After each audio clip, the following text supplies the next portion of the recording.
I remember the first time I saw Owen Larkin. It was one of those blistering summer days, the kind that leaves you feeling sticky and tired. I was part of a dental outreach program, traveling to rural communities to provide free checkups. We were set up in a small town hall, the smell of antiseptic mingling with the earthy scent of hay and soil that drifted in through the open windows.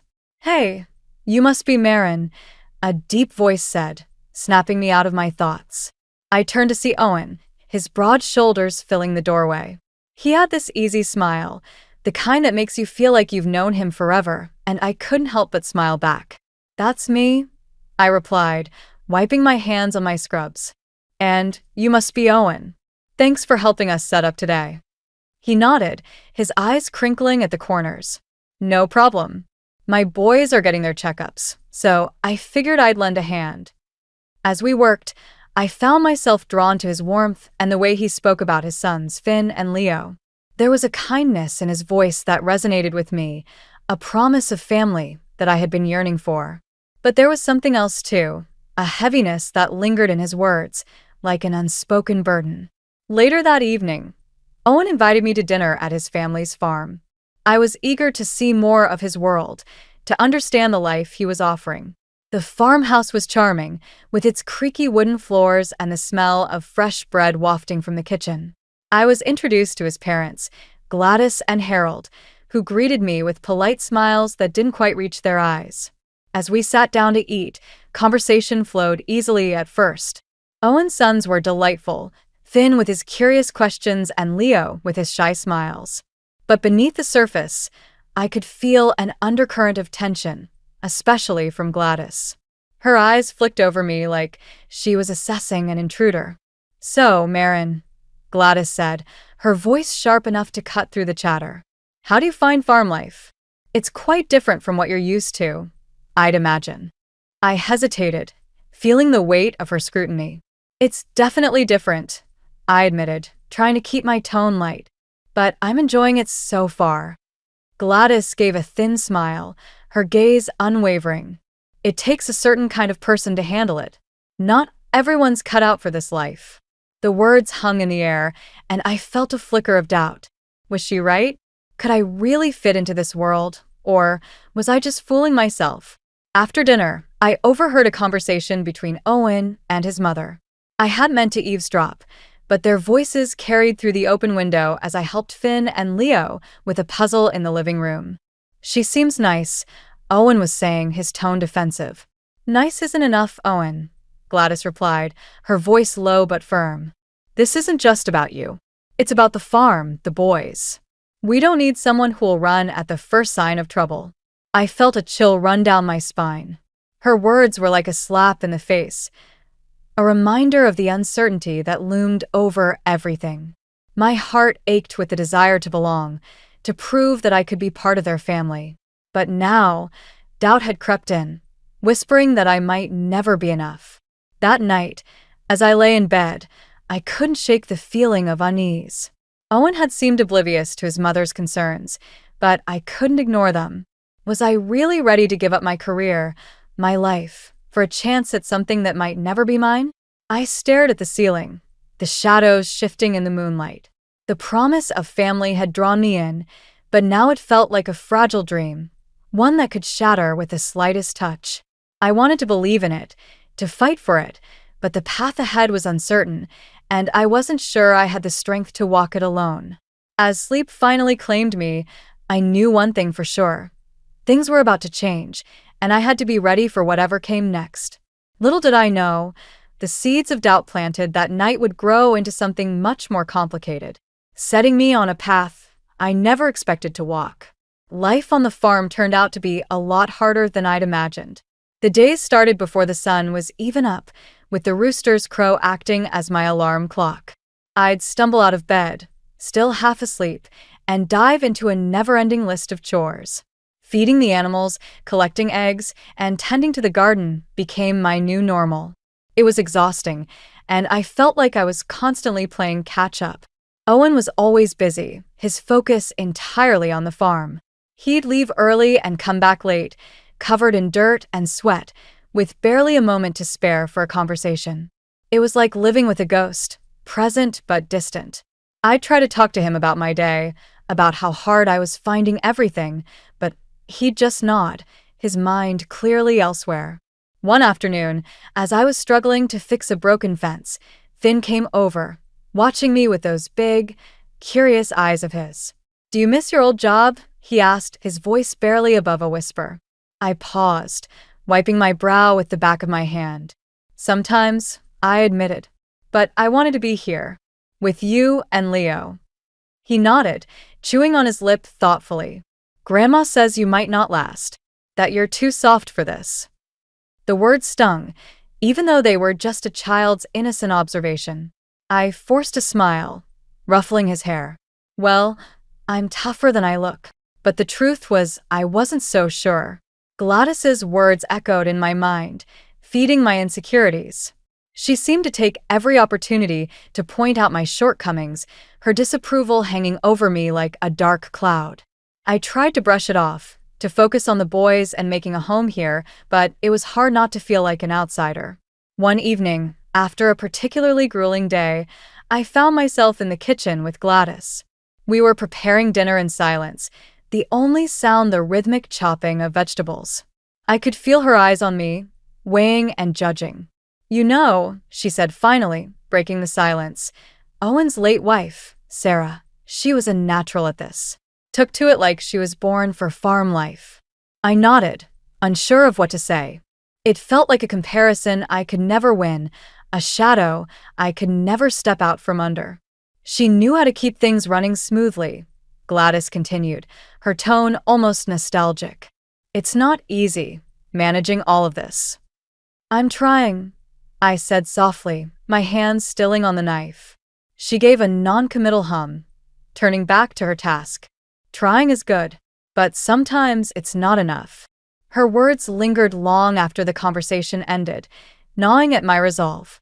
I wanted so desperately to prove myself, to show that I could be part of this family. But with every passing day, it felt like I was slipping further away from that goal.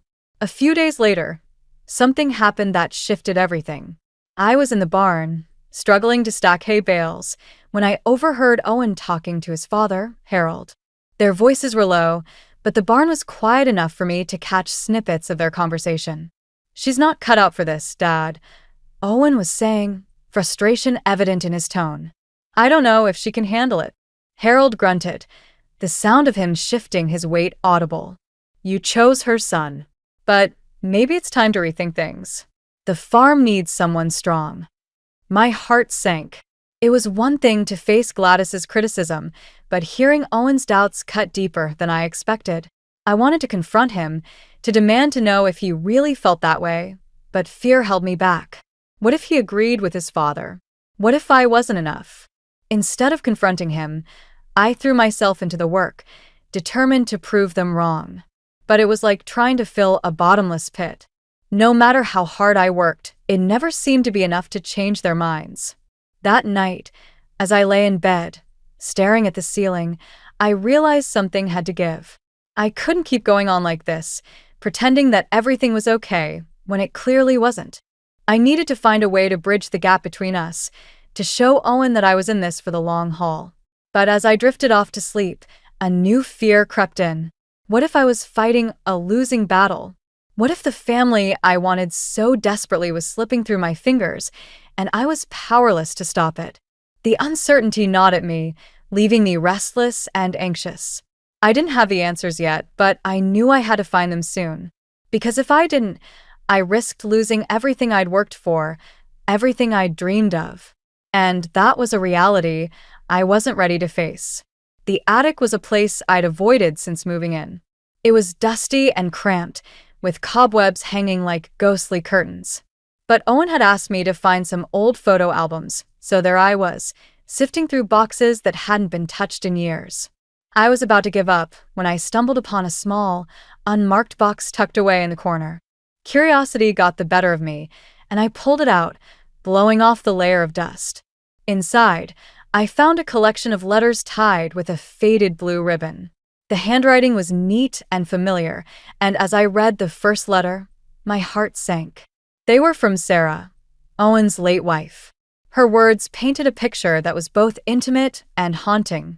She wrote about feeling trapped, about the unyielding expectations from Owen's family, and the pressure to be someone she wasn't. It was like reading my own fears and doubts laid bare. The letters revealed a side of Owen's family I hadn't fully seen, a toxic undercurrent that had quietly eroded Sarah's spirit.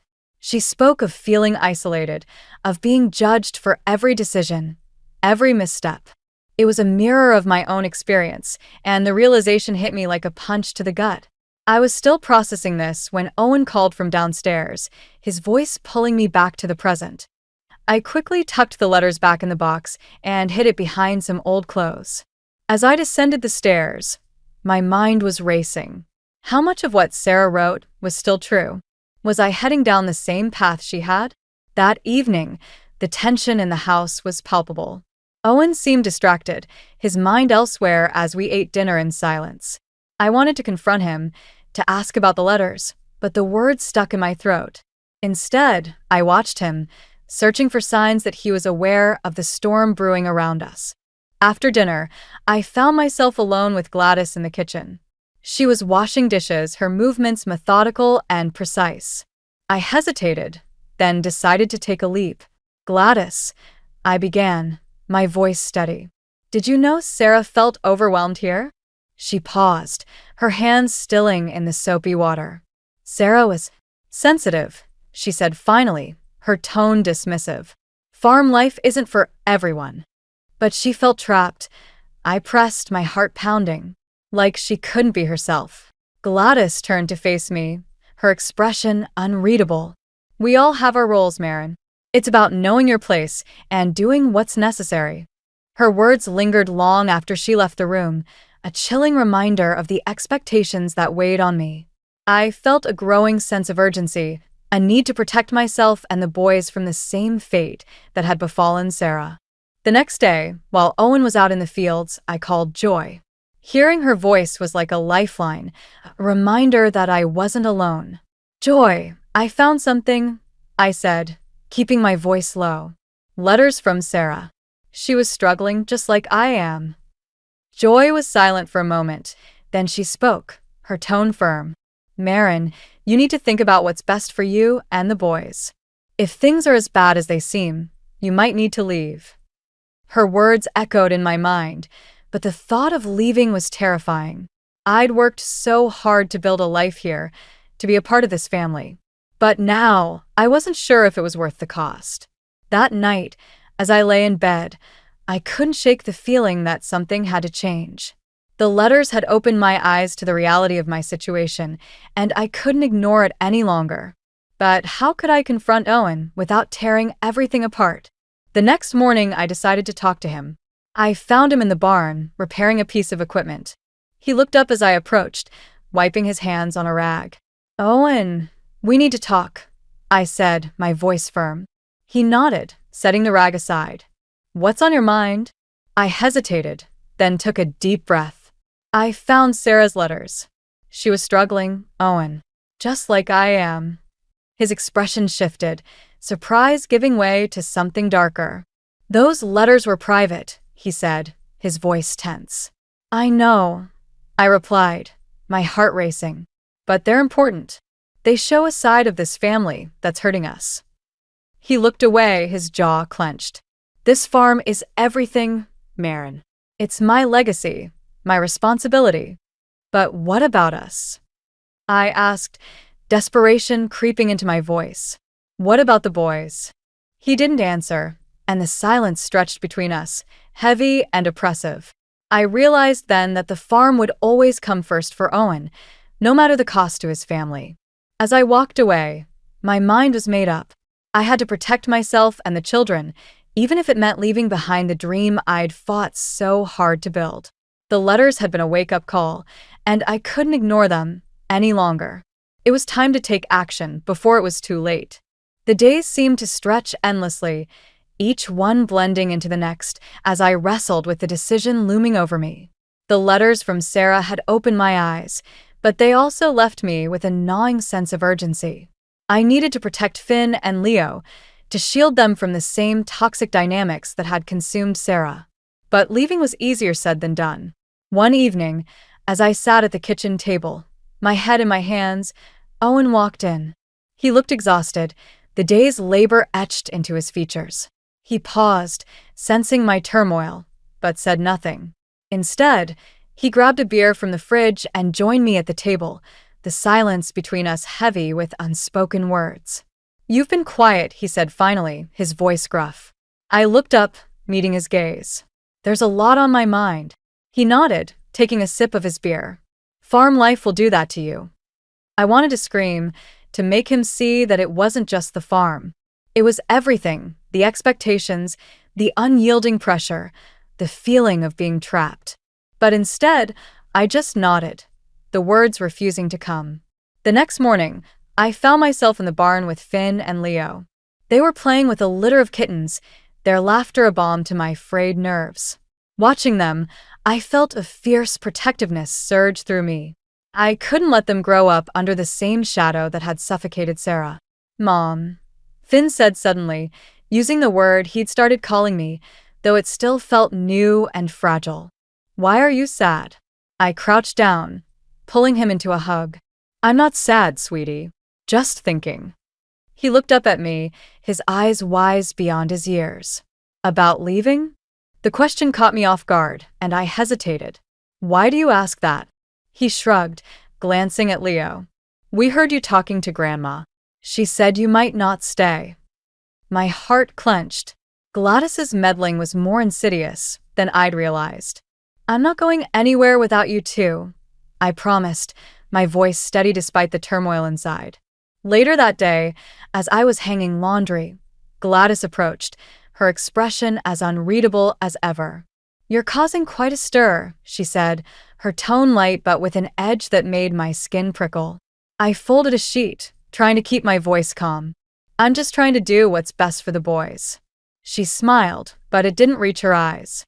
"The farm is what's best for them. It's their legacy." "Maybe," I replied, meeting her gaze. "But they deserve to choose their own path." Her eyes narrowed slightly, a flicker of something dark passing through them. "You're not the first to think you know better." The implication was clear, and it hit me like a cold wind. Sarah had tried to change things too, and look where it had gotten her. But I wasn't Sarah, and I refused to let history repeat itself. That night, as I lay in bed, my thoughts churned. I knew I had to act, but the weight of the decision felt like a mountain pressing down on me. I needed to talk to Owen, to make him see what was at stake. The opportunity came sooner than I expected. The next morning, Owen announced that he was considering pulling Finn from school to help more on the farm. The words hung in the air like a death knell, and I felt something inside me snap. "Owen, we need to talk," I said, my voice stronger than I felt. He looked at me, confusion etched on his face. "About what?" "About the boys, about us," I replied, my heart pounding. "This isn't working." He frowned, setting down his coffee. "What do you mean?" I took a deep breath, forcing myself to speak the truth. "I found Sarah's letters, Owen. She was struggling just like I am. This farm, your family, it's suffocating." His face hardened, a wall going up between us. "Sarah had her issues. And so do I." I shot back, my voice rising. "But this isn't about me or her. It's about Finn and Leo. They deserve better." He stood, his chair scraping against the floor. "You think taking them away is better?" "I think giving them a choice is better," I said, meeting his gaze. "They shouldn't have to live with this pressure." The silence that followed was deafening, and I realized I'd crossed a line. But I couldn't back down now. The stakes were too high, and the boys' future hung in the balance. As Owen turned and walked away, I knew the time for waiting was over. I had to act, to protect the children and myself from a life that would only lead to more heartache. The decision was made, and there was no turning back. The only question was how and when. And deep down, I knew the answer was sooner rather than later. The morning started like any other, with the sun barely peeking over the horizon as I dragged myself out of bed. My body felt heavy, weighed down by the decisions I knew I had to make. I moved through the house like a ghost, my mind racing with thoughts of the future and the uncertainty that lay ahead. I found Owen in the kitchen, already dressed and ready for the day. He glanced up as I entered, his expression unreadable. "We need to talk," I said, trying to keep my voice steady.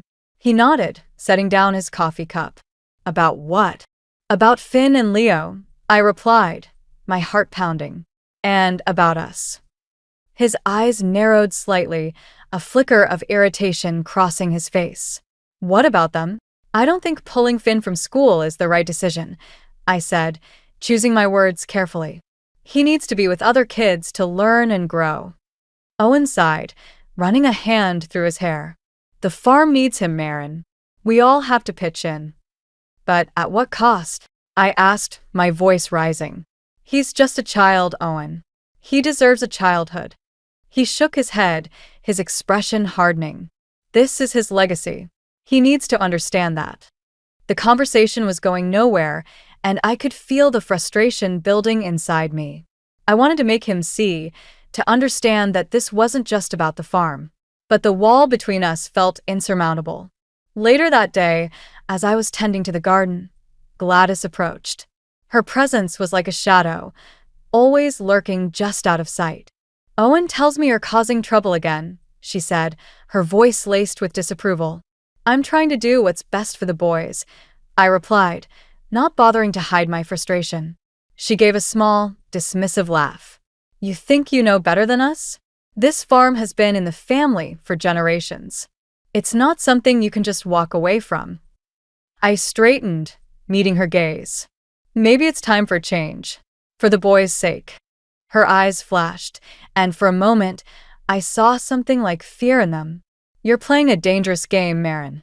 The words were a warning, and they lingered in my mind long after she walked away. I knew I was pushing boundaries, challenging the status quo in a way that hadn't been done before. But I couldn't ignore the feeling that I was running out of time. That evening, as I sat in the living room with Finn and Leo, the weight of my decision pressed down on me. I watched them play, their laughter a bittersweet reminder of what I stood to lose. I couldn't let them grow up in an environment that stifled their potential, that forced them into roles they didn't choose. The next day, I received a call from Joy. Her voice was a lifeline, a reminder that I wasn't alone in this fight. "Marin, I've been thinking," she said, her tone cautious. "If you need a place to stay, my door is always open." Her offer was tempting, a glimmer of hope in the darkness. But the thought of leaving, of uprooting the boys from the only home they'd known, was terrifying. "I don't know if I can do it," I admitted, my voice barely above a whisper. "You have to think about what's best for you and the children," Joy replied gently. "Sometimes that means making tough choices." Her words echoed in my mind, and I knew she was right. I couldn't keep pretending that everything would work out if I just stayed the course. The time for action was now, before the situation became even more untenable. That night, I lay awake, staring at the ceiling as the house creaked and settled around me. I knew what I had to do, but the thought of actually doing it filled me with dread. I was on the brink of a decision that would change everything, and there was no turning back. The following morning, as I was preparing breakfast, Owen walked in, his expression tense. "We need to talk," he said, echoing my words from days before. I nodded, bracing myself for the confrontation. "Okay. I've been thinking about what you said," he began, his tone guarded. "About the boys." "And," I prompted, my heart in my throat. He hesitated, a flicker of uncertainty crossing his face. "Maybe you're right. Maybe they need more than just the farm." The admission was unexpected, a crack in the facade that had kept us apart. But before I could respond, Gladys entered the room, her presence like a cold wind. "You're not seriously considering this, are you?" she demanded, her voice sharp. Owen glanced at her, then back at me, his resolve wavering. "I don't know," he admitted, his voice barely audible. The moment of vulnerability was gone, replaced by the familiar tension that had become our norm. I realized then that I couldn't rely on Owen to make the right choice, not with his mother's influence looming over him. As I watched them argue, I felt a sense of clarity wash over me. I couldn't wait for Owen to change, to see things my way. I had to take matters into my own hands for the sake of my children and the future I wanted for them. The decision was made, and I knew what I had to do. It was time to leave, to build a new life where the boys could thrive, free from the shadows of the past. And this time, I wouldn't let anything stand in my way. The morning air was crisp, a stark contrast to the turmoil brewing inside me. I had spent the night tossing and turning, my mind a battlefield of fear and determination. I knew what I had to do, but the path ahead seemed fraught with obstacles and uncertainty. I found Owen in the barn, his back turned as he worked on repairing a piece of equipment. The sight of him, so absorbed in the farm, only fueled my resolve. I approached, my footsteps barely audible over the rustle of hay. "We need to talk," I said, my voice barely above a whisper. He turned, wiping grease from his hands. "What is it, Marin?" I took a deep breath, the words tumbling out before I could stop them. "I'm leaving, Owen. I'm taking the boys." His expression shifted from confusion to disbelief, then to anger.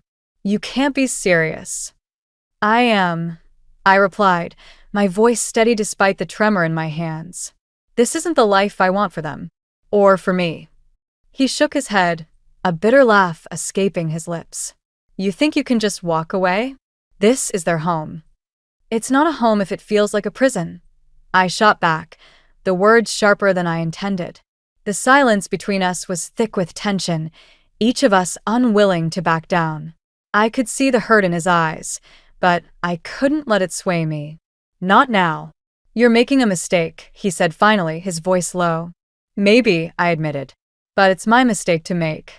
I turned to leave, my heart pounding in my chest, when his voice stopped me. "What about the farm? The legacy?" I paused, glancing back at him. "I can't sacrifice my happiness or the boys' future for a legacy. They deserve a choice." As I walked away, I felt both liberated and terrified. I had taken the first step, but the road ahead was daunting. I had no idea how I was going to make it work, but I knew I had to try. Back in the house, I found Finn and Leo playing quietly in the living room. Their innocence was a stark reminder of why I was doing this. I knelt beside them, my heart aching with the weight of what I had to say.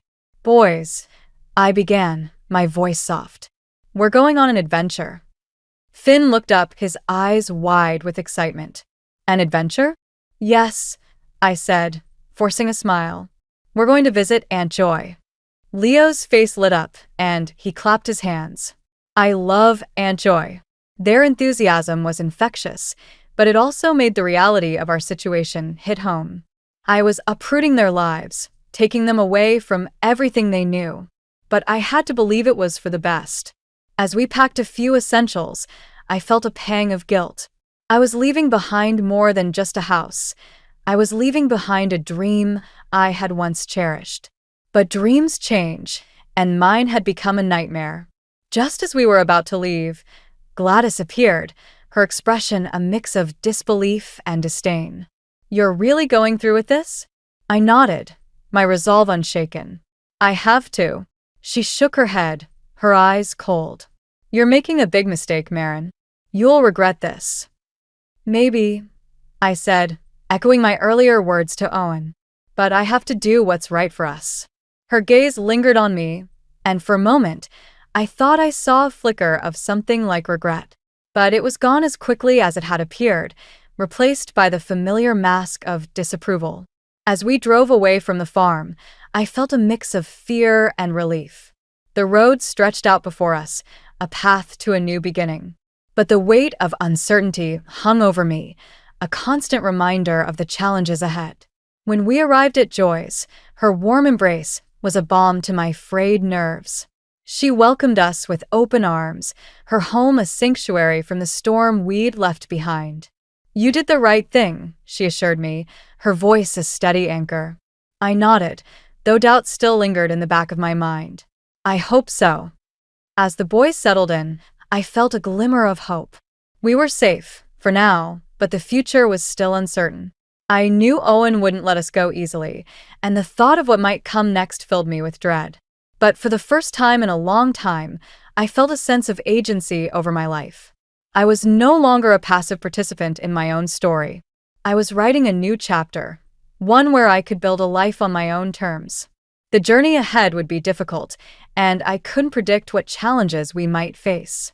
But I was ready to fight for the life I wanted for myself and for the boys. And that, I realized, was the first step toward true freedom. The city buzzed with life, a stark contrast to the quiet isolation of the farm. It was a new world, filled with possibilities, but also uncertainties. Joy's apartment was a refuge, a sanctuary where the boys and I could begin to heal. But even here, the shadows of the past lingered, a reminder that our journey was far from over. I was in the kitchen, trying to focus on making dinner while the boys played in the living room. My mind kept drifting back to the farm, to the confrontation with Owen and the look in his eyes when I told him we were leaving. It was a mix of disbelief and betrayal, emotions that mirrored my own. Joy entered, her presence a calming balm. "How are you holding up?" she asked, her voice gentle. I shrugged, trying to muster a smile. "Better, I think. It's just a lot to process." She nodded, understanding in her eyes. "You've been through so much, Marin, but you're stronger than you know." I wanted to believe her, but the weight of what I'd done was still heavy on my shoulders. I was about to respond when the doorbell rang, its chimes slicing through the air like a warning. Joy exchanged a glance with me, her expression suddenly tense. "I'll get it," she said, moving toward the door. My heart pounded in my chest as I watched her open it, revealing Owen standing on the threshold. He looked different, the usual confidence in his stance replaced by something more vulnerable. "Marin," he said, his voice a mixture of relief and desperation. "We need to talk." I hesitated, glancing at Joy. She gave me a small nod, a silent reassurance that I wasn't alone in this. "Okay," I said finally, stepping forward. "Let's talk." We moved to the balcony, the city lights twinkling below us like stars. The air was cool, a gentle breeze ruffling my hair as I faced Owen. "I didn't come here to fight," he began, his voice subdued. I need to understand." I crossed my arms, trying to steady my racing heart. "Understand what, Owen?" "Why you left," he said, his eyes searching mine. "Why you took the boys." I took a deep breath, the words tumbling out before I could stop them. Because I couldn't stand by and watch them become trapped in a life they didn't choose. I couldn't let them lose their childhood. He nodded slowly, pain flickering across his face. "I thought I was doing what was best for them. For us." "I know you did," I replied, my voice softening. "But sometimes, what's best for the farm isn't what's best for the family." He looked away, the weight of my words settling between us. "I didn't see it. Not until you left." I felt a pang of sympathy, but I couldn't let it sway me. "Owen," I found Sarah's letters. She felt the same way, and it destroyed her. He flinched, the mention of his late wife a sharp reminder of the past. "I didn't know," he admitted, his voice barely audible. "I didn't know she was so unhappy." We stood in silence, the city noise a distant hum. I could see the struggle in his eyes, the realization that he had been blind to the pain around him. "I'm sorry," he said finally, his voice breaking. "I'm sorry for everything." The apology hung in the air, a fragile offering of peace. I wanted to accept it, to believe that things could change, but the scars were still too fresh. "I need to do what's right for the boys," I said, my voice firm. "They deserve a chance to find their own path." He nodded, a flicker of understanding in his eyes. "And what about us?" I hesitated, the question catching me off guard. "I don't know," I admitted. "I need time to figure that out." He reached out, his hand brushing mine. "I just want you to be happy, Marin, whatever that means." The sincerity in his voice was unexpected, a reminder that beneath the layers of tradition and expectation, there was still the man I had once cared for. "Thank you," I said, squeezing his hand. "I hope you find happiness too." As he turned to leave, I felt a sense of closure, a chapter ending as a new one began. The confrontation had been painful, but it was necessary. It had forced us both to confront the truths we'd been avoiding, to face the reality of our choices. Back inside, Joy was waiting, her expression a mix of concern and relief. "How did it go?" I smiled, the tension in my shoulders easing. "Better than I expected." She nodded, pulling me into a hug. "You did the right thing, Marin. You're on your way to finding peace." As I sat with the boys, watching their carefree laughter, I realized she was right. The road ahead was still uncertain, but I was no longer afraid. I had faced my fears and come out stronger, ready to embrace whatever the future held.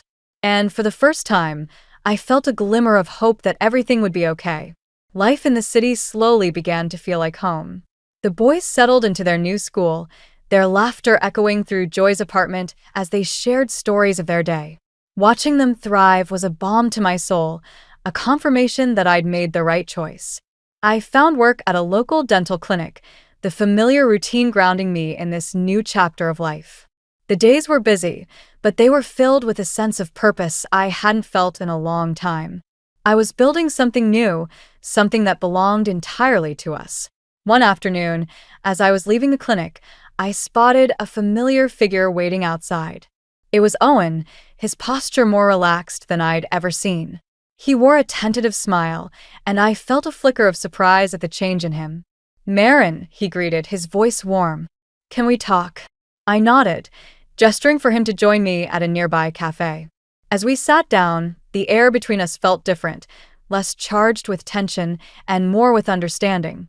"I've been doing a lot of thinking," Owen began, his gaze steady. "About everything." I listened, my heart open but cautious. "What have you realized?" he sighed, glancing out the window before meeting my eyes again. I was holding on too tightly to the past, to the farm. I thought I was doing it for the boys, but I see now it was for me. His admission was unexpected, a glimpse into the transformation he'd undergone. "The boys are happy here," I said softly. "They're thriving."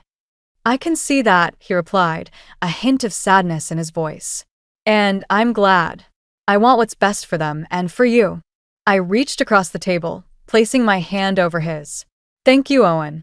That means a lot." We sat in silence for a moment, the weight of our shared history hanging between us.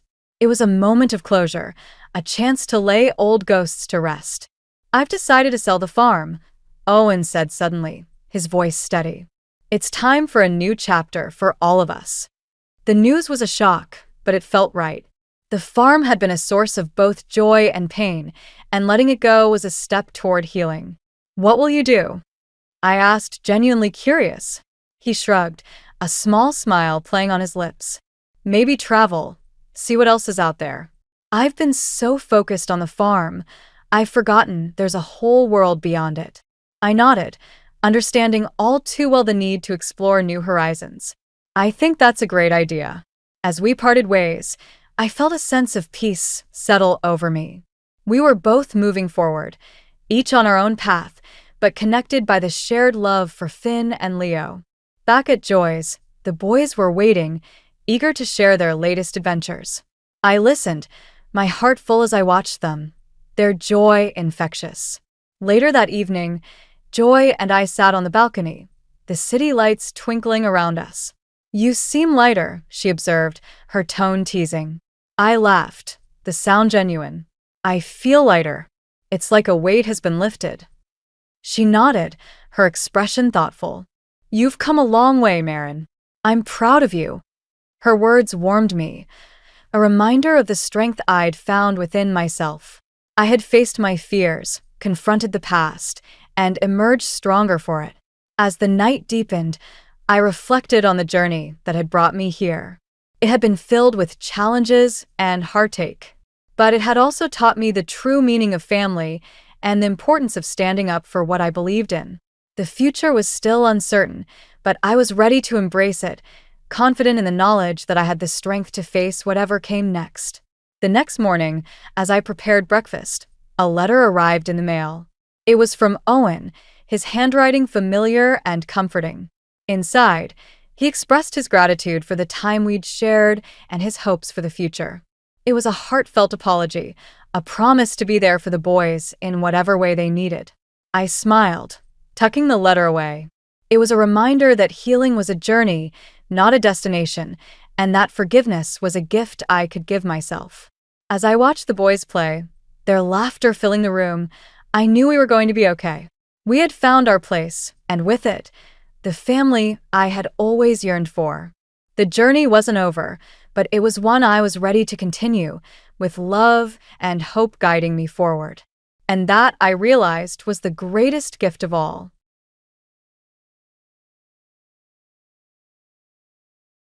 I had assumed that this new chapter in my life would begin under more favorable conditions, but now it does. My husband, Kevin, has demolished our family home, leaving me standing in front of an empty place where both of my parents once stood. Here, amidst the ruins of my early years, Kevin startlingly disclosed his actual motivations. "What topic are you discussing? Are you crazy? Bring your inheritance to our house now," he yelled. His direct remarks rendered me mute. Still, as the ridiculousness of the scenario struck me, I couldn't hold back my laughter. "Oh, I see. That's what this whole thing was about," I murmured, shaking my head cynically. My spouse Kevin and his parents stared at me in disbelief, not understanding why I would respond the way I did. I took a moment to reintroduce myself, hoping that would clear things up. Brenda is my name. I'm the modest daughter of a dedicated salaried worker from a lowly beginning. When I was 28, I was married to Kevin, and together we raised 3 amazing kids. Now that I'm 50, I had anticipated a calm existence with my spouse, but circumstances had other ideas. I talked about how difficult it was to care for my sick parents, especially my mother's lengthy battle with cancer. Kevin's support was lacking in spite of the toll it took on me, both emotionally and physically.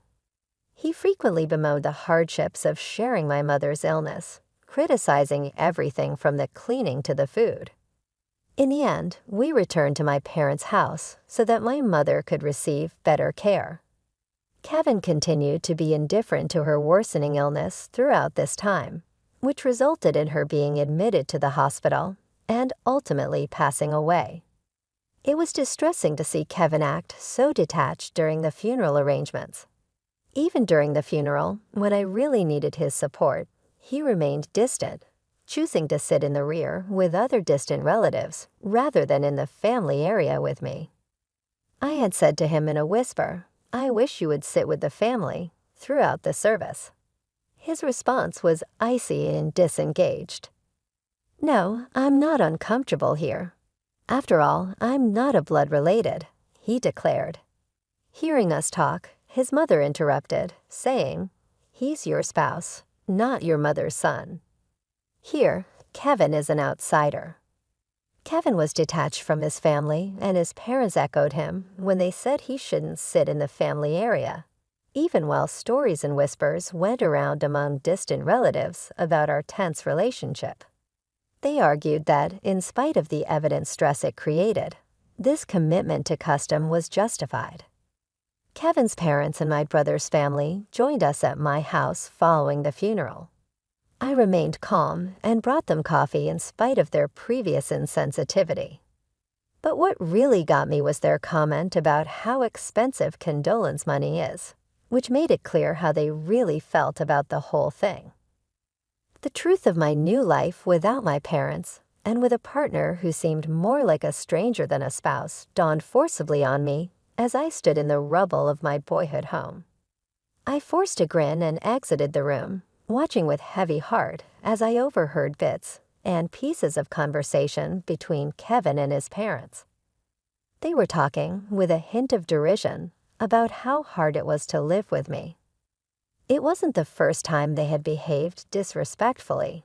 In fact, it had been a recurring topic in our marriage, made especially difficult by the recent death of my mother and the funeral of my father. When I thought back on these times, I saw how little they had bothered and how much I had put up with. It was terrible to see Kevin's disengagement and even his guilt about the living arrangements I'd forced upon him. I heard them laughing behind me, berating me for not allowing them to take my mother's possessions. Kevin and his parents stormed out, labeling me an outsider, when I asked that her mementos be divided among our family members, causing a heated confrontation. Following the event, Kevin took a temporary leave of absence. He surprised me by saying he was worried and by giving me and the kids travel vouchers for a vacation. I was surprised by his abrupt change in attitude, but I was also glad. I asked in jest, "I wonder if your father felt guilty," as I took the coupons. Kevin, feeling more laid back than normal, told me to take my time. "Yeah, stay at the kids' places if you like," he said, indicating that he intended to relax at his parents' house while I was away. Following his advice, I visited my son Stephen and daughter Susan before the trip. Seeing them during the time I was taking care of my mother had been challenging. To lessen their everyday difficulties, I spent some time preparing and freezing meals for them. "Mom, you never get to relax, but thank you." "This helps," they both said, appreciative of the home-cooked meals. Thanks to Kevin's unexpected gesture, the trip finally came, and I spent a relaxing time at the hotel with my children.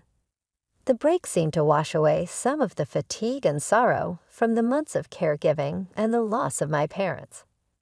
After nearly a week, we returned home with renewed spirits and bright smiles. That was fun. "We should thank Dad once in a while," Susan suggested, a sentiment that caught me off guard. "Really, once in a while?" I replied, still unsure about the sudden shift in Kevin's behavior, but willing to acknowledge his effort. This time, I couldn't help but chuckle, albeit with a tinge of suspicion. "But I wonder if he's up to something," I said half-jokingly. Susan quickly dismissed my doubts.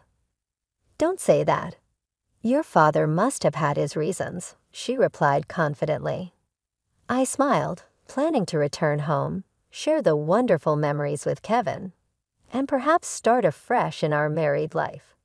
However, the scene that greeted me upon my return left me speechless. "What's going on?" "The house is."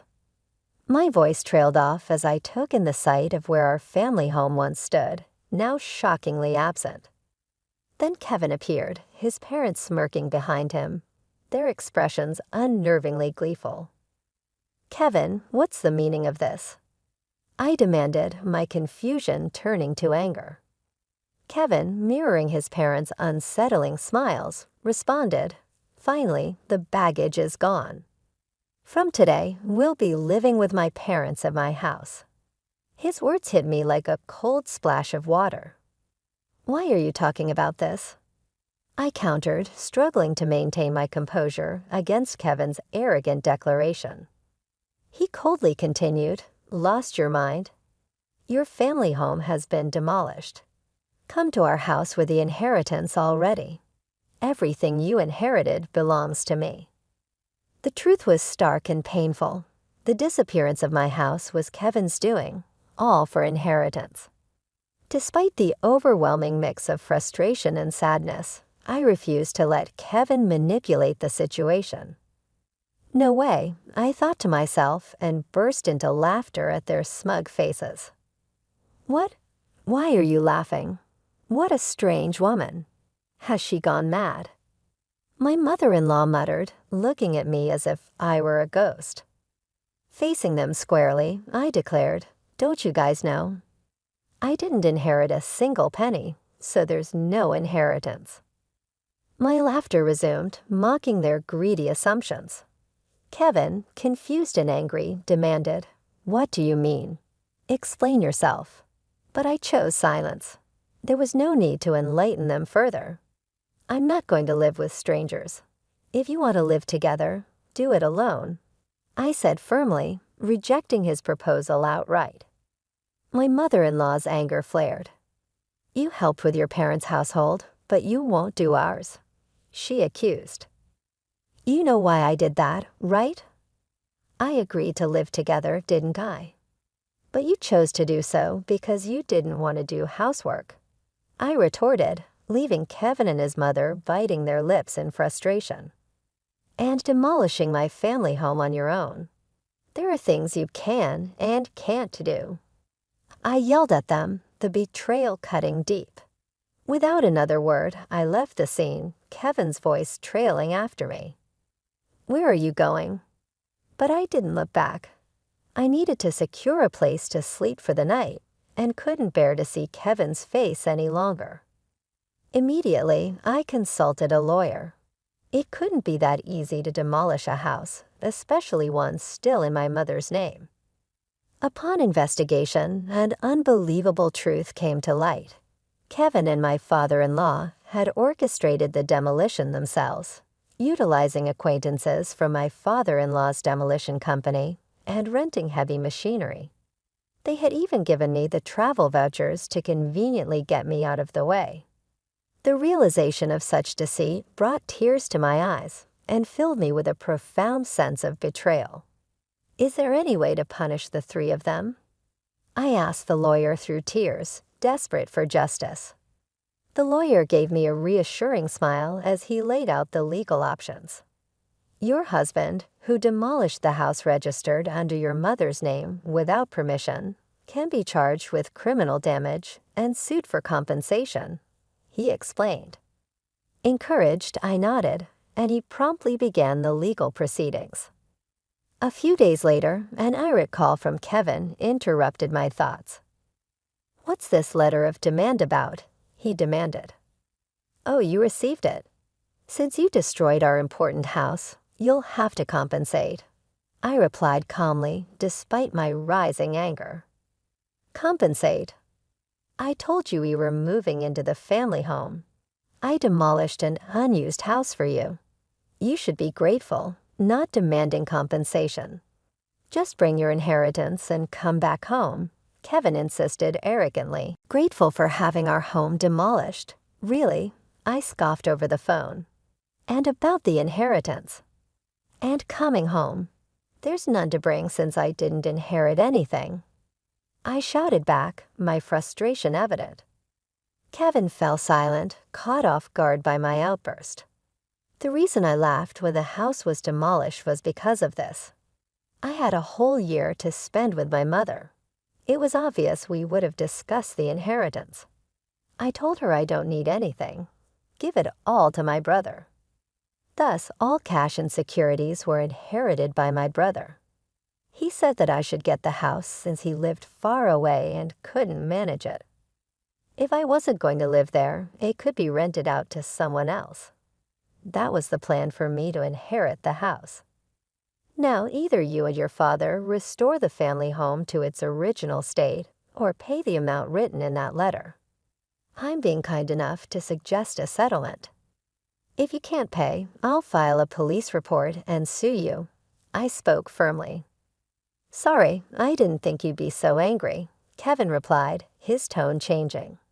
He began making excuses, suggesting that as long as the family home was there, he couldn't live with his parents, especially since his father had always wanted to live with us. My father-in-law was particularly fond of my son Stephen and had previously expressed a desire to live with him. They had refused to live together back then because it would have made commuting difficult, but his parents seemed to think. I was the one opposed to it. It turns out that Kevin had convinced his parents to agree to this plan by demolishing my family home and making them believe I would move in with the inheritance. This revelation only added to my resolve to see this legal battle through, ensuring that justice was served for the unwarranted destruction of my family home. Even with Kevin's new revelation, forgiveness was far beyond my grasp. "Please forgive me. I didn't mean any harm. Dad is remorseful too," Kevin pleaded over the phone. "If he's truly remorseful, then he'll agree to the settlement," I responded firmly before hanging up. Despite his continual apologies through calls and messages, insisting he was sorry, I remained steadfast. "If you're sorry, then hurry up and transfer the money," I pushed back, knowing well that our beloved family home was beyond restoration, but seeking some form of reparation for the deep hurt caused. In the meantime, I stayed at my brother's place with Susan. My brother, aware of the situation and likely furious about the demolition done without his consent, supported my stance. "I won't interfere, but I'll lend a hand." "Do what you think is right, Barbara," he encouraged. Everyone around me condemned Kevin's reckless actions and supported me through this ordeal. A month passed with no compensation, and during that time, Kevin ceased all contact. I couldn't impose on Susan's hospitality indefinitely and was eager to secure the promised funds to stabilize my living situation. However, a startling discovery interrupted these plans.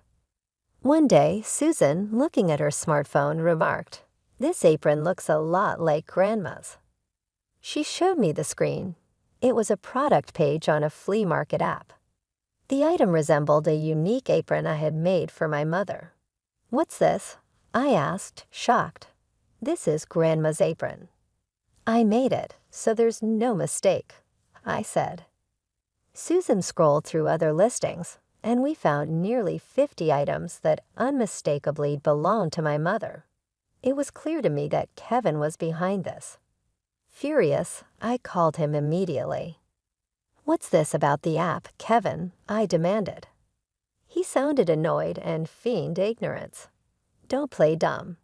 You're selling Mom's belongings, aren't you? Cancel the listings right now," I confronted him. Kevin, sounding panicked, denied everything. "What? No, it's not me," he stammered. Undeterred, I retorted, "Who else would do such a thing? I'm coming over to get everything back." Susan and I drove to Kevin's parents' house. Upon arrival, I called out for Kevin, who met us at the entrance, visibly flustered. "I don't know anything about it," he insisted. Susan, supporting me, pressed him for answers. While this was happening, Kevin's parents, likely aware of our presence, came outside. His mother, seeing Susan, greeted her with a smile, seemingly oblivious to the tension. "Susan, you're here," she said cheerfully. Susan, clearly upset, urged her grandmother to tell Dad to tell the truth. "The truth? It seems like Dad is selling the stuff Grandma passed away with," Susan disclosed. Hearing this, my mother-in-law laughed, dismissing the accusation. Kevin looked increasingly troubled, repeating, "It's not me." Then his mother interjected loudly, "Kevin's selling them. That can't be true." The situation escalated quickly as we confronted the tangled web of deceit, hoping to reclaim what was rightfully ours and uncover the truth behind the distressing sales. The revelation from my mother-in-law left me stunned and drained of color. "But I'm the one selling them," she cheerfully admitted, oblivious to the gravity of her actions.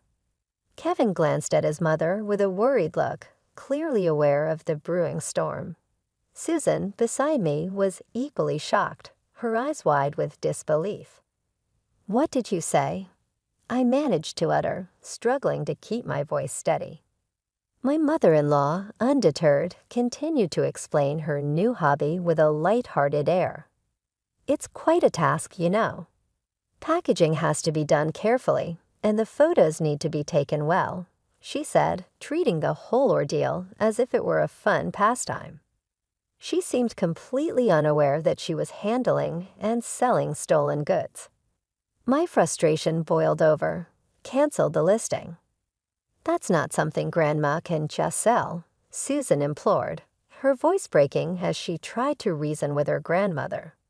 But my mother-in-law dismissed her pleas casually. "What's the big deal? I found a fun hobby. I use what I can, and the rest makes a nice little income. It's good for preventing dementia. After all, I'm the only grandma left, and Susan, you want me to stay healthy and live long, right?" she retorted, her tone flippant and dismissive. It was clear she wouldn't listen to our pleas. Realizing that talking would get us nowhere, I took decisive action. "Let's go home, Susan, but first we need to address this properly," I said, pulling a reluctant Susan with me as we left the house and headed straight to the police station. I had not initially planned to involve the police in the house demolition, but theft and unauthorized sale were a different matter entirely. The officers were prompt in their response, and the flea market app company cooperated by suspending my mother-in-law's account, ensuring no more items would be sold. After leaving the police station, I called Kevin. "I had your mother's account suspended. You knew about this, didn't you? You're complicit. Also, I filed a police report. Please cooperate with the investigation," I asserted firmly. Kevin, frantic, tried to plead family ties. "We're family, aren't we? Please withdraw it." Stranger, right? "I still haven't received any compensation or damages for the house being demolished, and I see no remorse from you." I countered, my anger evident. Despite my frustrations, I wasn't devoid of compassion. Having shared many years with Kevin, I sighed, acknowledging the long and possibly rocky path ahead in resolving these issues. "I'll wait for the money, but I won't forgive the theft. Everything must be returned. And Kevin, your father looked very ill. Has he been to the hospital?" I inquired, a part of me still concerned for his well-being despite everything. I had seen my father-in-law earlier, and he looked significantly thinner and unwell compared to just a few months ago. It seemed unlikely that the family had even noticed his declining health amidst their other preoccupations. The next day, my father-in-law called not to express gratitude, but to scold me. "You're treating me like a sick person, planning to dump me in a hospital to get rid of me. I have to protect Kevin and your mother." "I'm not going to any hospital," he protested. His response to my genuine concern stung. I apologize if it was out of line. I was just concerned. "I'm not weak and short-lived like your parents. Don't patronize me," he snapped back, his words harsh and dismissive. His reaction only added to the complexity of our already strained relationship, leaving me to navigate these turbulent family dynamics with care and resolve. A few days after our conversation, my father-in-law's health declined significantly, leading him to seek medical attention. The diagnosis was terminal cancer. Kevin, in a state of panic, called me. "Dad has terminal cancer. What should I do?" he asked, his voice laden with anxiety. I responded coolly, remembering past grievances. "That's none of my concern. Remember what you said when I suggested the hospital. You said you're not weak and short-lived like my parents. Deal with it yourself." "How can you be so heartless?" Kevin retorted. "Who's the heartless one?" "Did you ever say a kind word when my mother was sick?" "Reflect on your actions." I snapped back and ended the call. Sadly, my father-in-law passed away shortly after. As a human being, I didn't want to harbor resentment towards someone who had passed away, but recalling all that had transpired, I found myself unable to mourn him genuinely. After the funeral, a will was discovered. It detailed that the house would be inherited by my grandson Stephen, and the remainder of the estate was to be divided between Kevin's mother and Kevin. I was surprised to see Stephen named in the will. My father-in-law had always favored him, perhaps hoping Stephen would continue to live in the house despite the inheritance potentially being more of a burden due to taxes and maintenance. Stephen was pleased to inherit the house, although I had concerns. It wasn't my place to interfere. Stephen's inheritance proceeded, and my mother-in-law, delighted, paid the inheritance taxes, claiming it was all worth it for her grandson. Despite my mixed feelings about the situation, I didn't say anything further. Then something unexpected happened. Responding to a message from Kevin, I visited his parents' house. Arriving there, I was met with a shocking sight. Heavy machinery and demolition workers were tearing down the house. "It's my house. I can do whatever I want with it, right? Stephen declared, seemingly unbothered by the destruction. Stephen, what are you doing? Stop it right now. I cried out, my heart sinking. Even if I stop now, we can't live there anyway, Mom, Stephen responded calmly. My mother-in-law and Kevin, witnessing the destruction of what was once a significant asset, pleaded with Stephen to stop, but he was resolute. Have you forgotten what Grandpa and Dad did to Mom? Grandma, you were horrible to her too, right? Did you apologize? Stephen's tone was sharp, his earlier calmness replaced by a stern demeanor. His words cut deep, and both Kevin and his mother were visibly shaken, kneeling as the machines loudly continued their work. Witnessing the scene, I felt a complex mix of emotions, but ultimately a sense of relief. It seemed that Stephen, in his way, was settling scores and correcting past wrongs against our family. Later, Kevin, having finally received his inheritance, paid the compensation and damages owed to me. Stephen had also managed to recover the stolen items my mother-in-law took from my mother, ensuring their safe return. Mom, you've got me and Susan, Stephen reassured. Overwhelmed by the support of my children, I finally allowed myself to shed tears of relief. Kevin and his mother, having lost their house and now, with limited resources, moved back into company housing, and their fortunes dramatically reversed. Our greatest asset persisted throughout, and that was the link between Stephen and Susan, which provided love and support to each other, even in the face of hardship. Kevin's mother and him were now the talk of the town. I was contacted by the wife of one of Kevin's coworkers, with whom I am close, following their move back into company housing. Sincerely, I told her the whole backstory. They would have to be thrifty about where they lived in the future, what with Kevin's impending retirement. Although living in corporate housing may not be comfortable for them, they created the circumstance. I occasionally considered asking friends, more out of curiosity and wanting to have a story to tell than anything else, for updates on Kevin and his mother. I kept living with Susan in the interim, but things were about to change. Thanks to the sale of the property where his parents' house formerly stood, Stephen was in a much better financial position and had plans to get married and start a new family. The money from the land had proved to be unexpectedly large, making the house that was torn down shockingly advantageous. Stephen had extended a cordial invitation to move in with him. Mom, come live with us, and his soon-to-be wife had enthusiastically joined him. Though I knew I couldn't live with Susan forever, I accepted their offer with gratitude. I was resolved to be a mother-in-law who supported and cared for her family without going overboard. I was excited to start a new chapter in my life, one that would be full of love and respect for my growing family.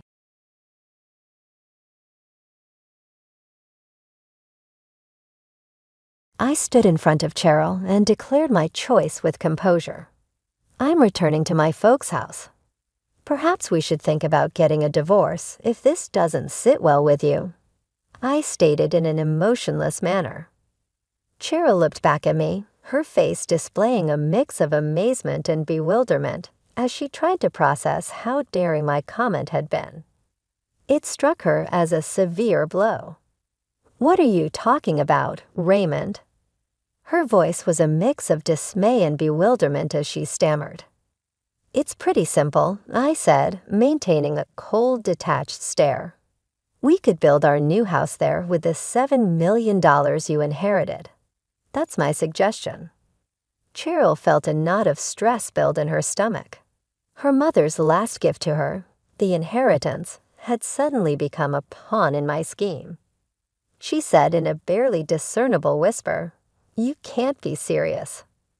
But Cheryl, I'm being really serious. I cut through the air with a forceful assertion that it's time for some changes. Her mind flashed back to images of our shared existence, full with love, laughter, and our children's milestones. How had our paths become so divergent? Cheryl, a 35-year-old mother of two, believed she had been leading a typical life with a partner she had once had a great love for. I stood before her now, completely changed. "You have no right to dictate how my inheritance is used," she argued, her voice trembling with a mixture of shock and denial. "I think I do have a voice since I'm your husband. Either my way or the highway, that is. Make your choice, Cheryl," I said, refusing to back down. She looked over my face, hoping to catch a glimpse of the man she knew, but all she saw was a stranger with avaricious eyes focused on her wealth. When she realized how deep the lie had gone, the guy she could no longer recognize eclipsed her. Her marriage turned out to be a fraud. Despite her internal turmoil, she managed to say, "Fine," with a fairly steady voice. "If that's what you want, then we're done." "But I warn you," she continued, "don't expect to touch a single cent of my money." My smile vanished and was replaced by a look of complete surprise. I didn't anticipate this. I turned around on my heel, stormed out, and slammed the door. Cheryl was by herself while her heart raced. Now the lines were clearly marked.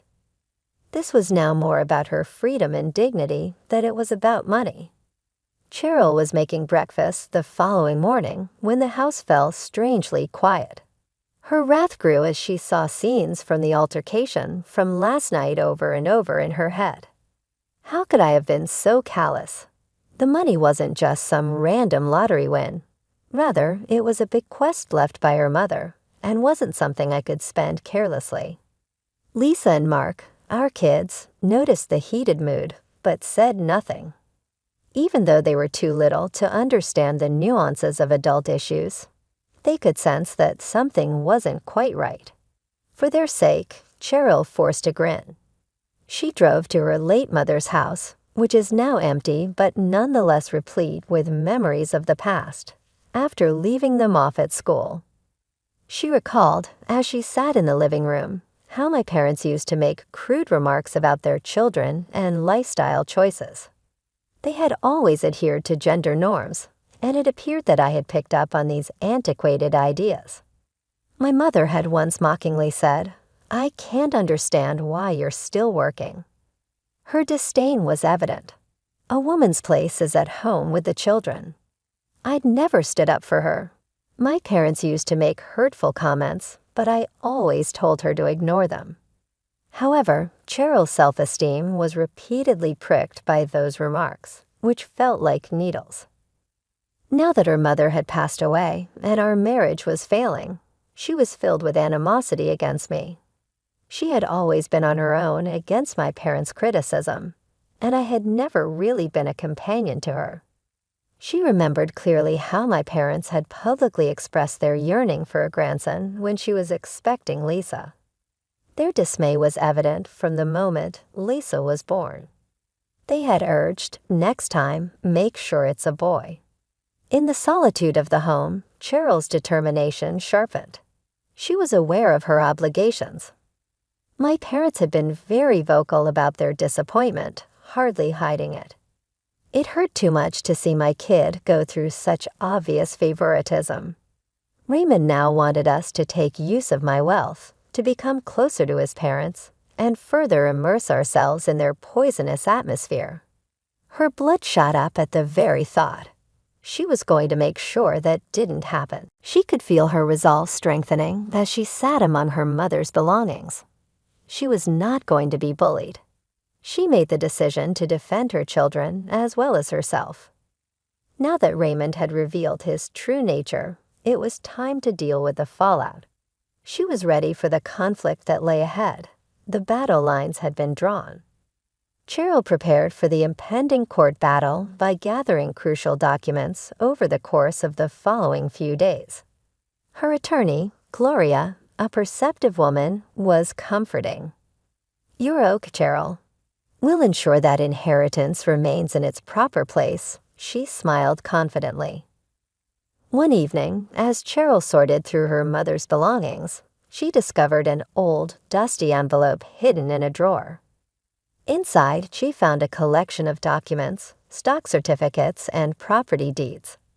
Her hands trembled as she grasped the full extent of her mother's hidden wealth, which, including the current value of the stocks and properties, amounted to a staggering $7 million. She was in awe. Her mother, who had always lived modestly, had accumulated a small fortune. She had been incredibly prudent with her money, a fact that now offered a new ray of hope and strength. Cheryl never imagined her mother had saved so much. An accompanying note, penned in her mother's neat handwriting, read, "Cheryl, I saved this for a rainy day. I hope it gives you and the kids a better life. Use it wisely." As Cheryl read her mother's words, tears filled her eyes. Her foresight and love enveloped her like a warm embrace, transcending even from beyond the grave. The next day, Cheryl resolved to confront Raymond about his ill-conceived plan to misuse her inheritance. She found him in the living room, casually browsing through a magazine. "Raymond, we need to talk," she said, her voice firm and composed. He looked up, irritation flickering in his eyes. "What is it now, Cheryl?" he asked. "I found something from my mother," she began, waving the envelope. "It turns out she left me stocks and properties worth $7 million. Raymond's eyes widened, a mixture of shock and greed quickly passing over his face. $7 million. That's great news, he exclaimed. But his enthusiasm repulsed Cheryl. "Don't get any ideas, Raymond. This money is for me and the kids. You won't see a cent of it." His face darkened. "You can't keep it all to yourself, Cheryl. We're married. What's yours is mine," he snapped back. Anger surged within Cheryl. "You've shown your true colors, Raymond. You don't care about me or the kids. All you see are dollar signs." Raymond stood abruptly, his face flushed with anger. "You're being selfish, Cheryl. I'm thinking about our future, about our family." "What family, Raymond? The one you're ready to sacrifice for your selfish desires?" she retorted. He stepped closer, fist clenched. "You'll regret this, Cheryl. I'll make sure of it." Cheryl stood her ground, unflinching. "Bring it on, Raymond. I'm not afraid of you anymore." He stormed out, leaving her alone with her thoughts. She knew this was just the beginning of a long and bitter battle, but she was ready, for her children, for her mother's legacy, and for herself. The following week was a whirlwind of legal consultations and tense silences at home. Raymond's demeanor had shifted from shock to cold, calculated aggression. He was like a caged animal, desperate and dangerous. One evening, while the kids slept, Raymond cornered Cheryl in the kitchen. His eyes were wild, his stance threatening. "You think you're clever, Cheryl, hiding that money from me." Cheryl leaned against the counter, her heart pounding, prepared for whatever would come next. But her voice remained steady. "It's not about being clever, Raymond. It's about doing what's right. That money is for me and the kids, not for your unrealistic dreams." He slammed his fist on the countertop, making her flinch. "I am your husband. I have rights to that money," he claimed, his words dripping with venom. Cheryl interrupted him. "A what, Raymond? A woman who refuses to submit to your greed and bullying." His face twisted in anger. "You'll regret this, Cheryl. I'll make sure you don't get a dime of that money." Cheryl could sense the danger in his words, but refused to show any fear. "Is that a threat, Raymond?" she asked. He leaned in, his breath foul. "It's a promise." She pushed past him, her body shaking with adrenaline. "We'll see about that. The court will decide." As she walked away, his voice filled with malice followed her. "You're going to be left with nothing, Cheryl. Nothing." The next day, Cheryl received a call from her lawyer. "Cheryl, Raymond has filed for divorce. He's claiming half of your inheritance." I took a deep breath. a mix of fear and determination stirring within me. Let him try. I'll fight him every step of the way. Gloria's voice was firm. We have a strong case, Cheryl. Don't worry, we'll make sure justice is served. That night, as I lay in bed, I thought about my children sleeping peacefully in their rooms. I dedicated myself to this battle, for them, for their future. Raymond had become a stranger, a man driven by greed and malice. Yet I was no longer the woman he thought he could control and intimidate. As I closed my eyes, I envisioned the courtroom, the judge, and the final verdict. I pictured myself standing tall, fighting vigorously, not just for the money, but for my dignity, my children's future, and the quiet strength my mother had always shown. This was my battle, and I was fully prepared for it. The ensuing legal battle was grueling. Raymond's strategy was transparent, to portray me as an uncooperative wife hoarding the family's resources. But how could he understand? His arguments were weak, more a display of desperation than a solid legal foundation. One afternoon, we found ourselves in mediation, a last effort to resolve matters before the court hearing. Raymond sat across from me, his lawyer by his side, his gaze icy and demeanor self-assured. Let's be reasonable, Cheryl, his lawyer started. Raymond is entitled to a part of this inheritance. It's only fair. I looked over at Gloria, my determination unwavering. Fair. Raymond has not contributed to this inheritance. It is solely from my late mother, intended for me and my children. Raymond leaned forward, his tone derisive. Come on, Cheryl, you're just being spiteful. Don't you think the kids would want their father to have a share? I felt a rush of anger. This isn't about spite, Raymond. It's about justice. You've never genuinely considered what the kids want. This is about your greed. His lawyer started to interject, but Raymond signaled him to stop. You think you can just take everything, don't you? Play the grieving daughter and the victimized wife, he sneered. I met his gaze squarely. This isn't a game, Raymond. You're the one trying to take what isn't yours. The mediator, a stern-faced, middle-aged woman, interjected. Let's try to remain civil. This is about finding a resolution. Raymond cut her off, his voice rising. A resolution. She's the one being unreasonable. The tension in the room was palpable, thick, and suffocating. I responded calmly yet firmly. I am being perfectly reasonable. I'm protecting what my mother left for her grandchildren. Raymond's claims are baseless. Sensing the futility of the discussion, the mediator called for a break. As we stood up, Raymond leaned in close, his breath hot on my ear. You'll pay for this, Cheryl. I'll make sure of it. His words were a chilling promise, but I remained resolved to stand my ground for the legacy and the rights of my children. I exited the mediation room, my heart pounding yet my resolve firm. Raymond's threats rang hollow. His legal standing was weak. Confident that the law was on my side, I dedicated myself wholeheartedly to the battle ahead. In the weeks leading up to the court hearing, I buried myself in legal preparations with Gloria. The kids stayed with my sister, spared from the worst of the upheaval. I missed them deeply, but I understood that this struggle was not just for my benefit, but for their future as well.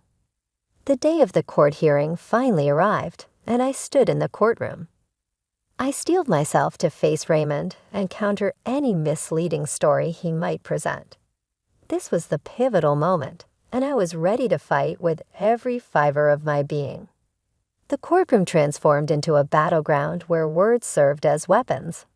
And Raymond's lawyer spun a narrative of a husband wronged, deprived of his rightful share. Yet under Gloria's adept questioning, his claims quickly fell apart, disintegrating like a house of cards. During a recess, Raymond confronted me in the hallway, his expression contorted with rage. You're ruining everything, Cheryl. You think you're going to walk away with all that money? Despite the fear that nibbled at my resolve, I stood firm. "It's not your money, Raymond. It never was." He stepped closer, his voice dropping to a venomous whisper. "I'll drag this out as long as it takes. I'll bleed you dry with legal fees." Meeting his intense gaze, I responded with unwavering firmness. "Do what you must, but I won't let you bully me into submission." As we re-entered the courtroom, a wave of empowerment surged through me. Raymond's threat seemed more hollow than ever. His bravado was merely a facade for his desperation. When the final verdict was delivered, it was a vindication of my rights. The judge declared the inheritance mine, acknowledging my legal and moral claim to it. Raymond's face, as the judgment was read, mirrored the defeat of his case, a reflection of a battle fought and lost on his part. However, the victory was bittersweet. I had won the legal battle, but at the cost of my marriage. The family dynamic I had cherished was now fractured. In the weeks that followed, Raymond's life began to unravel. His reputation, once built on a foundation of lies and intimidation, crumbled. The community started to see him for the greedy individual who had tried to exploit his wife's inheritance. Rumors reached me about his myriad struggles, losing his job, his friends, and his standing in the community. It was a dramatic fall from grace, and despite everything, I felt a sense of poetic justice. One evening, a mutual acquaintance called. "Cheryl, have you heard about Raymond?" they asked. I hesitated, then replied, "No, what about him?" "He's moving out of town. Lost his job, his house. He's pretty much broke." A complex emotion welled up inside me, not quite satisfaction, but something akin to it. Raymond had reaped what he sowed. He had aimed to destroy me, but ended up destroying himself instead. After hanging up, I looked at a picture of my children on the mantel. This fight had been for them, for their future and security. That night, as I tucked them into bed, I felt a profound sense of peace. The battle was over, and we had emerged stronger. We were finally free from Raymond's shadow, ready to start a new chapter. Our lives would be different, but we would be okay. We were together, and that was what mattered most. In the months following the court ruling, life found a new rhythm. The court victory granted me a sense of closure and a fresh start. The victory in court wasn't just an end. It marked the beginning of a new journey, one of healing and rebuilding. I decided it was time to sell the house, the backdrop of so many bitter memories. Each item I packed symbolized a step away from my past with Raymond, a deliberate stride toward a better future for Lisa and Mark. One day, while sorting through old boxes in the attic, I stumbled upon a photograph of Raymond and me in happier times. For a brief moment, I allowed myself to grieve for the life I thought we had, the love I believed was real. But as I stared at his smiling face in the photo, I realized that the man I had married no longer existed. He had revealed his true nature, and it was far from the image captured in that picture. With a sense of finality, I tossed the photo into the trash bin, a symbolic gesture of letting go. We had a new beginning when we moved to a new town. The kids rapidly made friends at their new school and soon adjusted to their new surroundings when I found them a pleasant home in a nice community. I started focusing more on my writing since it gave me comfort and allowed me to express myself in the worlds I made up. I was putting Lisa to bed one evening when she said, "Mom, do you miss Dad?" with her large, innocent eyes. Her question took me by surprise. Admittedly, there are moments when I long for the dad I once knew, but things have worked out better now. Between the three of us, we make a formidable team. With a depth of expression that belied her age, she nodded. "Mom, I enjoy being here. Our new house is nice." Her words warmed me deeply. Yes, we had gone a long way. That night, as I laid in bed, I thought about Raymond's failure. His avarice and animosity had backfired spectacularly, destroying everything he owned.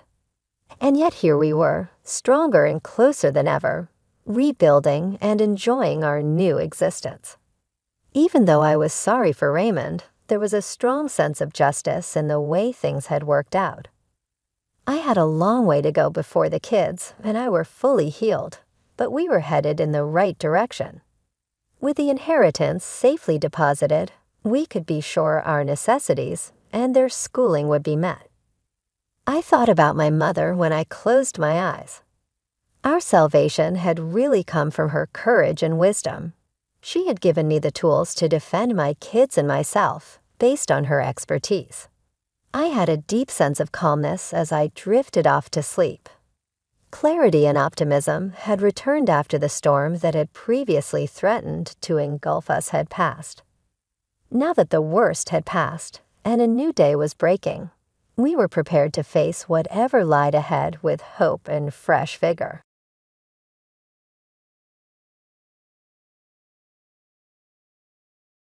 Just as I was going to use your card to book a vacation with my pals, I received a call from Liam. I had noticed something strange about his covert discussions with Margaret and his late arrival home. Was he hatching a scheme against her? I suspected they were working together on a plan from the beginning, but luckily I was prepared for whatever they had in store. Maybe I should act shocked when I approach him.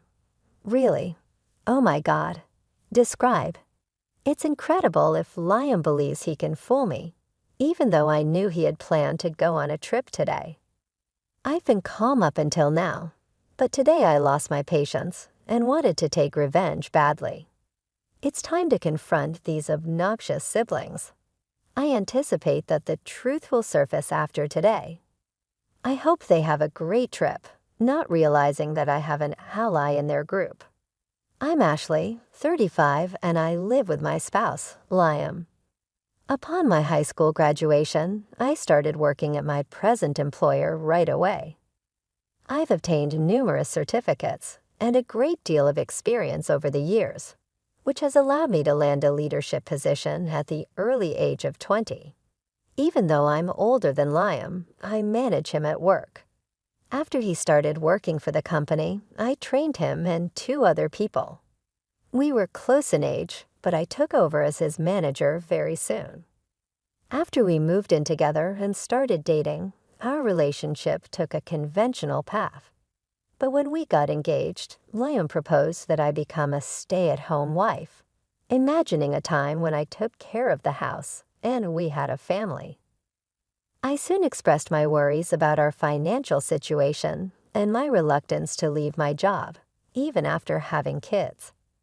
I was annoyed that he felt uncomfortable with my larger income, even though I could understand his desire to buy a house.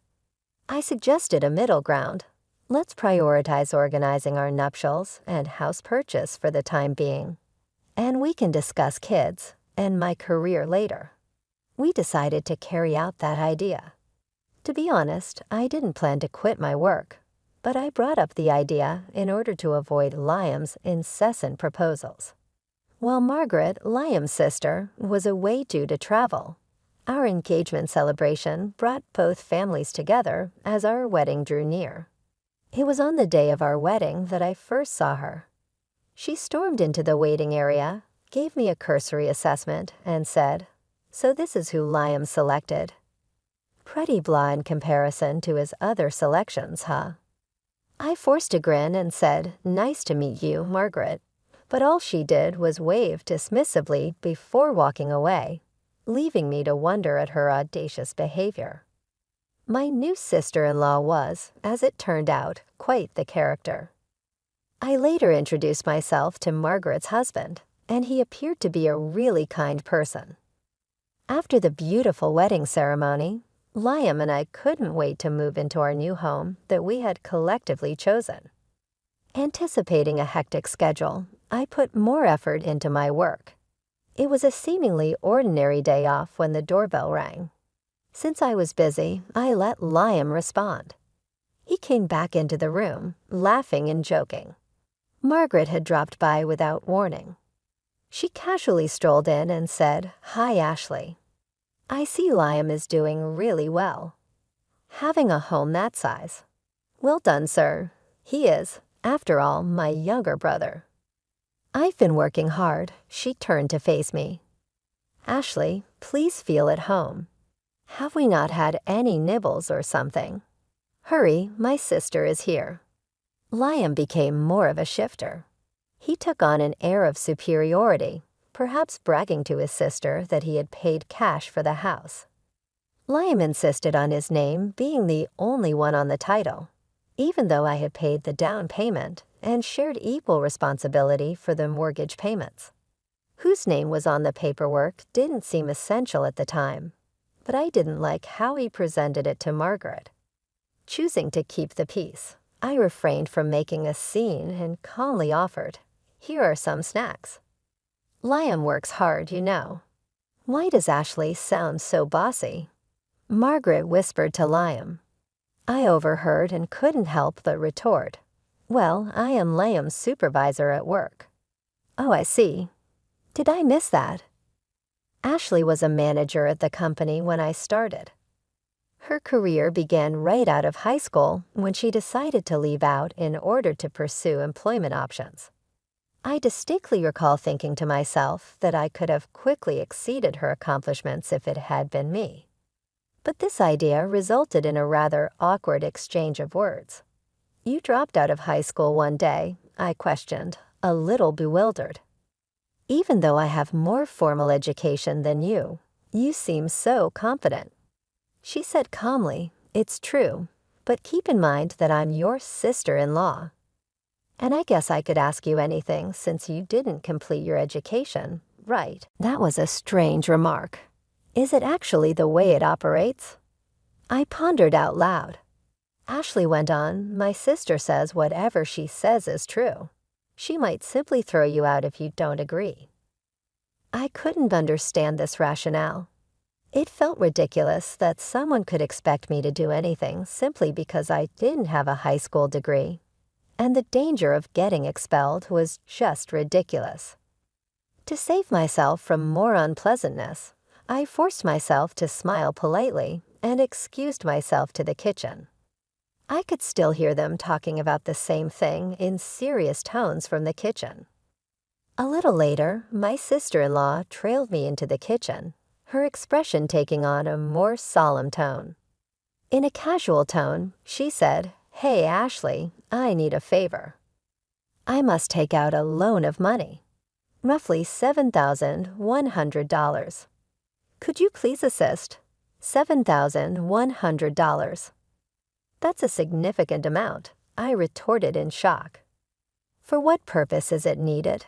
It only amounts to $7,100. I take it you're a supervisor. You must make a nice living," she said, dismissing my worries. I needed to cover a few of my new condo's outstanding renovation costs. She had been bragging about her opulent new condo just a few days prior. She was requesting money now. Then Liam spoke up from behind, saying that since he was going to lend the money to his sister, I should just give it to her. "Why would you decide that without first talking to me, Margaret?" Startled, I inquired. "Listen, Ashley, I'll phone our employer right now and tell him you want to quit if you don't give me the money." "Which one will it be?" I said, I'm resigned yet cautious, but with one caveat. "Okay, Margaret, I will lend you the money. However, a promissory note must be created beforehand. We may be relatives, but I still want it in writing. Bring your picture ID with you when you come to pick up the money." She grumbled, "Oh, what a hassle, but fine. I will come over tomorrow night if you will give me the money." Margaret complained, but the following day she did bring everything needed. This event really brought home to me how much Liam was influenced by his sister, even though I was unaware of it before our marriage. It appeared that nothing I said would have changed the situation. Later on, I discovered that Margaret used the money to buy designer items. Once she saw I was willing to lend money, she began to ask for more, though I made sure she signed a promissory note every single time. Over time, Margaret had borrowed around $155,000 from me. Just as I was starting to feel overwhelmed by the financial strain, an unexpected call from the office brought a much-needed lift to my spirits. I was being promoted from a supervisor to a department manager. Thrilled with the news, I couldn't wait to share it with Liam, who had taken the day off. "I'm home, Liam. Guess what?" I exclaimed, bursting with excitement. "Welcome back, Ashley. You seem excited. What happened today?" Liam responded, noticing my enthusiasm. "My boss called me in and offered me the position of department manager. I've always dreamed of becoming the head manager, and this promotion brings me one step closer." "Wait, what? Ashley, you're getting promoted. I don't understand. Did you accept the offer?" "Of course I did. I've always told you about my goal. Remember?" I replied, slightly puzzled by his reaction. "Hold on. You should have asked for my permission before making such a decision. Plus, I've told you I wanted you to be a stay-at-home wife, haven't I? How come you're getting promoted and I'm still stuck in the same position? Doesn't that seem odd?" "That's not my fault, Liam. I've made it clear that I don't want to quit my job. Why you can't get promoted is beyond me." Shortly after our exchange, Liam made a phone call, and I had a sinking feeling he was speaking to his sister. Sure enough, Margaret showed up a few minutes later. "Hey, I heard you stole Liam's promotion opportunity. What's the big idea?" she accused as soon as she walked in. "I didn't steal anything. At our company, promotions are based on performance," I defended myself. "So you're saying Liam's incompetent at his job? How dare you look down on him? As his wife, this is ridiculous. Let's go grab some barbecue on her dime," Margaret snapped, her tone dripping with disdain. Before I could protest, they rummaged through my purse, took my bank card, and despite my attempts to resist, I was outnumbered and ultimately restrained. They left, laughing while I was left in tears, regretting my life choices. I shouldn't have married such a man, I thought, realizing it was too late for regrets, but not too late for action. I need to find a good divorce lawyer. That night, Liam didn't come home. The next day at work, he approached me with a smug look. "Yesterday was a blast. Eating on someone else's dime is the best." "Thanks for the treat," he said, handing me the receipt. It was from an upscale barbecue restaurant, totaling $2,500, and there were also receipts from luxurious bars that added up to an unbelievable $8,000. I wanted to confront him right there, but the office was bustling with employees arriving for the day, so I held my tongue. On my way home, I checked the bank transactions and was shocked to see a total of $122,000 withdrawn. When I confronted Liam at home, I demanded, "Liam, what were you thinking?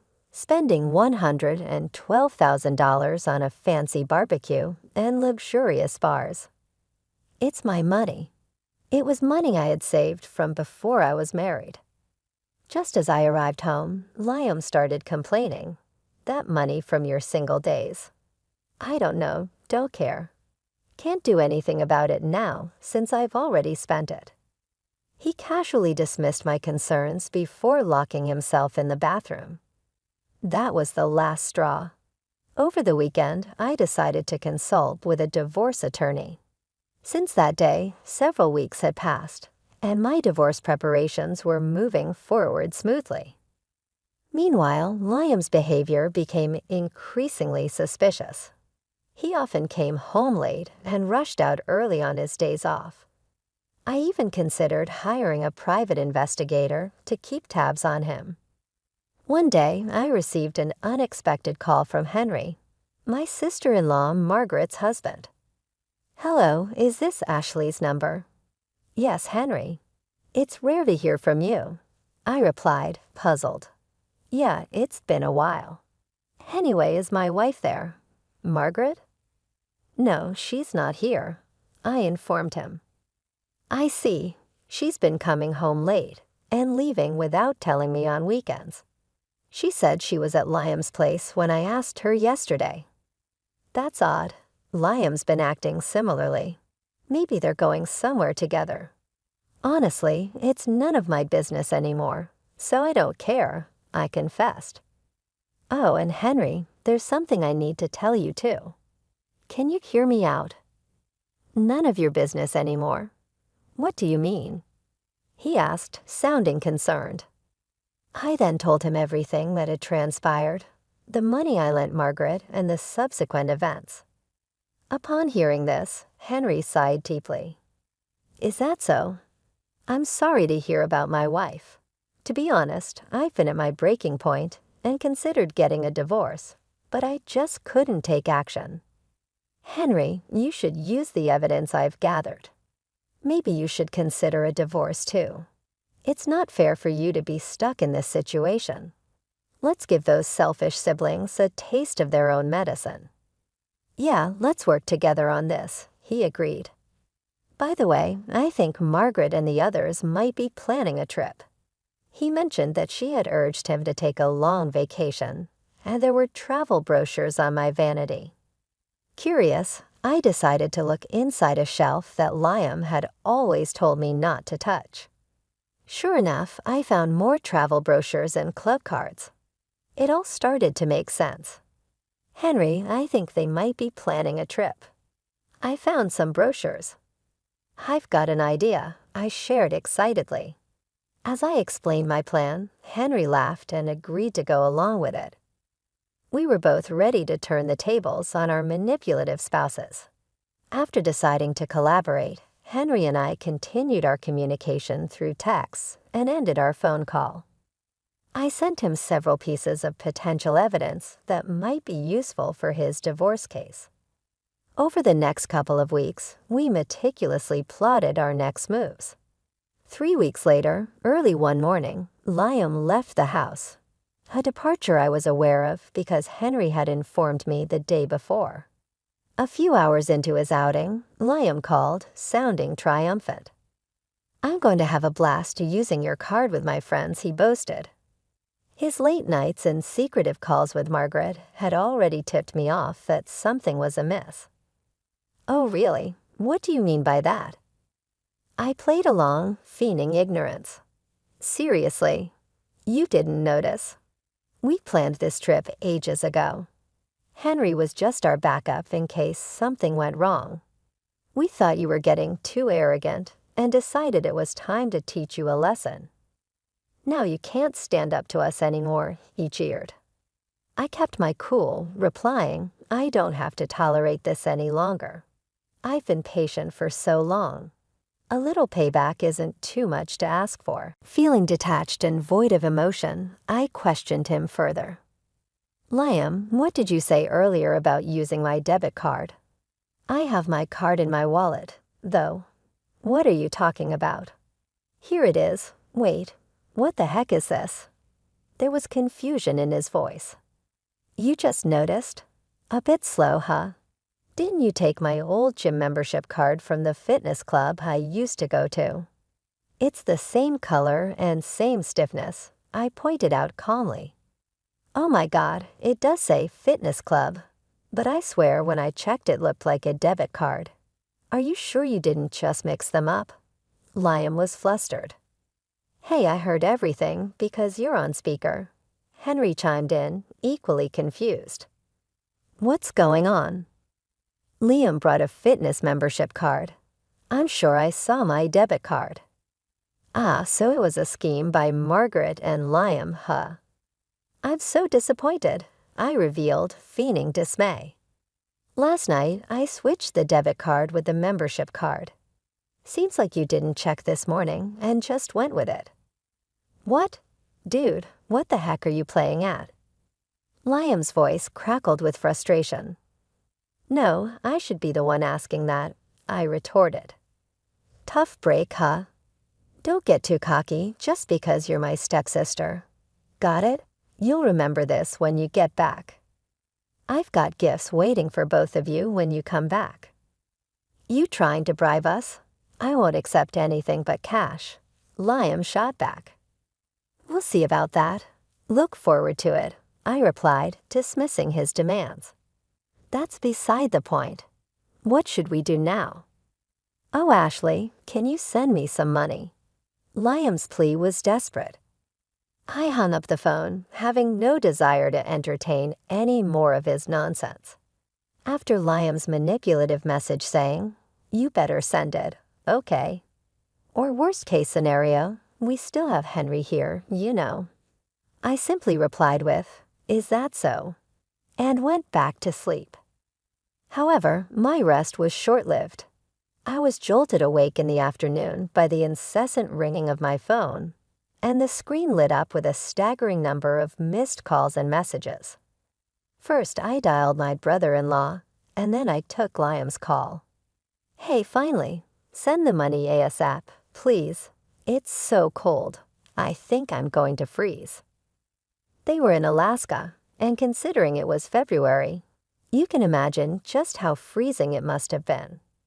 Seems like my plan worked, I mused aloud. Really? You said Henry would help, right? Or is he not there? Liam's voice held a note of desperation. What? You know something. Anyway, it's freezing, and Henry's not here. He continued, sounding bewildered. Should I clue you in? Since you and Margaret teamed up, Henry and I did too. Simple, right? Now do you get why I entertained you guys for so long on that first call, to buy time? And Henry? He hopped on another plane and is coming back here. I explained, satisfaction tinting my tone. What's your deal with my husband? Don't tell me you're wrong. We teamed up to get back at you. Now find your way back. See you. With that, I hung up. Henry should be arriving here soon. I decided to call my lawyer. We had our final meeting regarding the divorce before Liam and the others would return. Why did I gather everyone here? I pondered aloud, knowing that Liam and his group would surely confront me upon their return. A few hours later, as soon as Liam and his group returned, they started yelling. Ashley, hey, what the hell? What were you thinking? Be prepared to move out, okay. Henry's with you, isn't he? Why did you even come back first? Unbelievable. Are you okay with me leaving? You apologize. Shut it. Sit down, Henry, unusually assertive, shouted, stunning Liam and his companion into silence. The lawyer promptly handed out his business cards to both of them.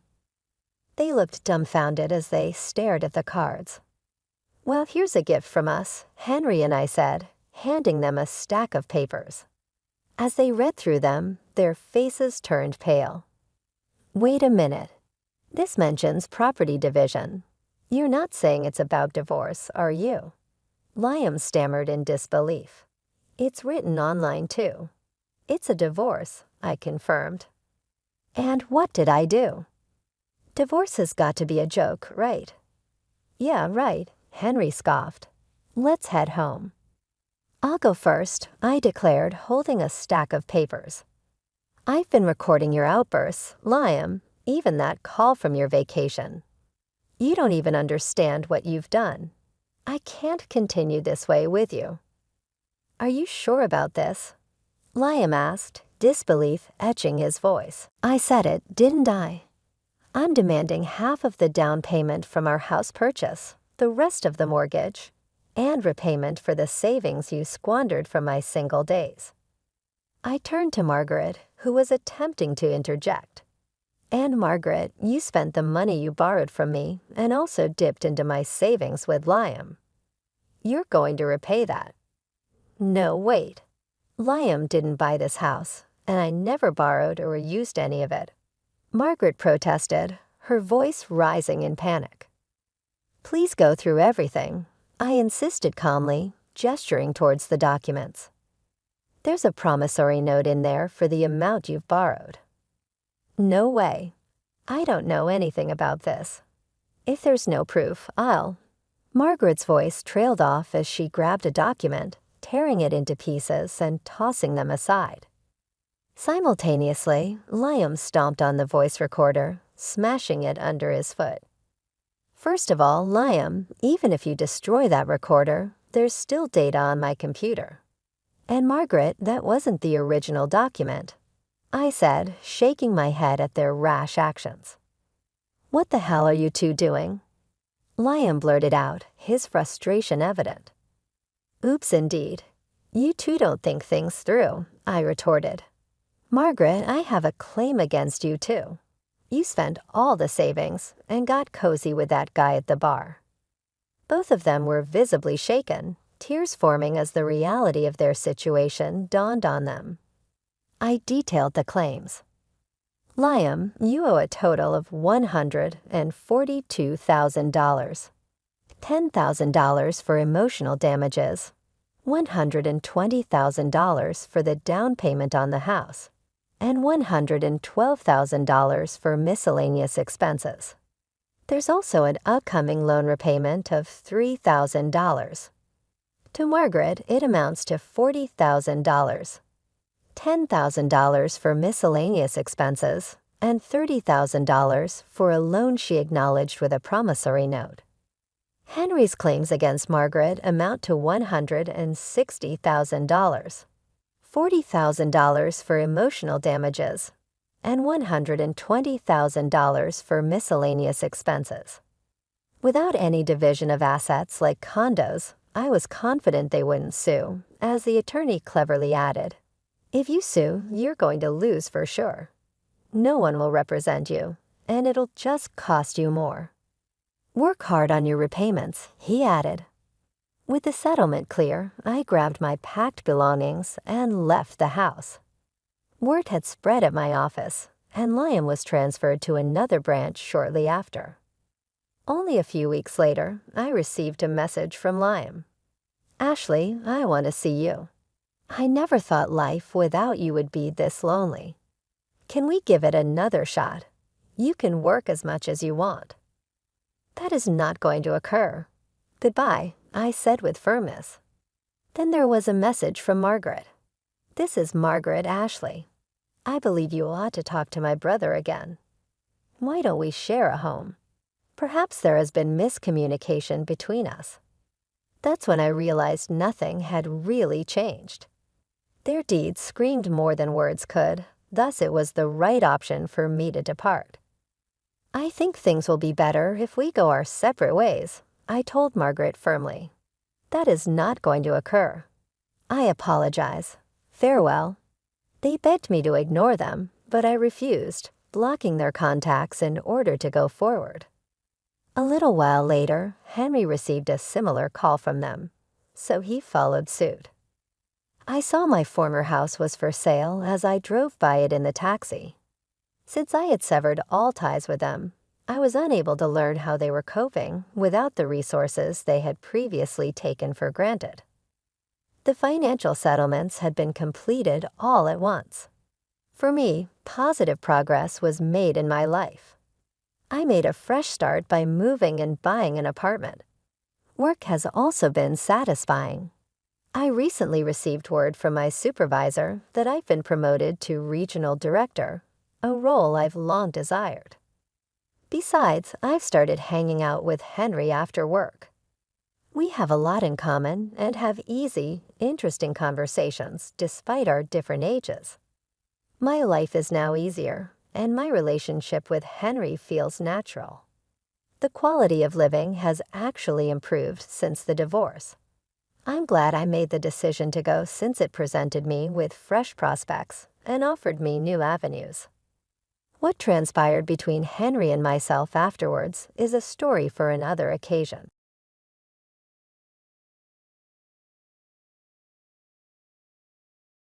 I'm planning a special trip to Spain with our parents to celebrate his retirement. To make the most of our joyous trip, I will be utilizing your Platinum card for purchases as of right now. We have to depart shortly, so I hope you can see the urgency. I'm not quite sure. Could you elaborate on what you meant to do with my card? Could you elaborate on the journey a little bit? I apologize, but I have to go now. When I get back, we can talk about the specifics. However, just be aware that the card could not function. Money seems that my spouse, Daniel, has already used money to pay for a trip to see our parents. Daniel is someone I've put up with a lot, but this is becoming beyond me. He'll regret his choice when he gets back. My name is Elizabeth, and I graduated from a famous institution and have built a great career at a major firm. I am 35 years old. Even though I'm young, I make enough money to support Daniel, who isn't working right now, as well as maybe a child, though we haven't yet started a family. After 4 years of marriage, we're thinking about starting a family. Even though I have a reliable career and a healthy salary, I'm not totally content with my life. The notion of starting a family remains merely that, a notion. Daniel's unemployment, meanwhile, is an unavoidable fact. I had a snack earlier, so I'm not hungry tonight, but that's not as bad as Daniel's work predicament. Instead of going to a job interview today, he stayed at home and looked through employment websites. Since quitting his previous full-time employment a year ago, Daniel has only had temporary part-time jobs, which he has left after a short while. Right now, he's considering part-time and full-time work. I'm always telling him to concentrate on getting a full-time job. I know everything has its proper time, but I wish he could find a job that will last. He left his former work for a cause, so it's understandable that he can't be pushed too hard. But it's time he found a stable position.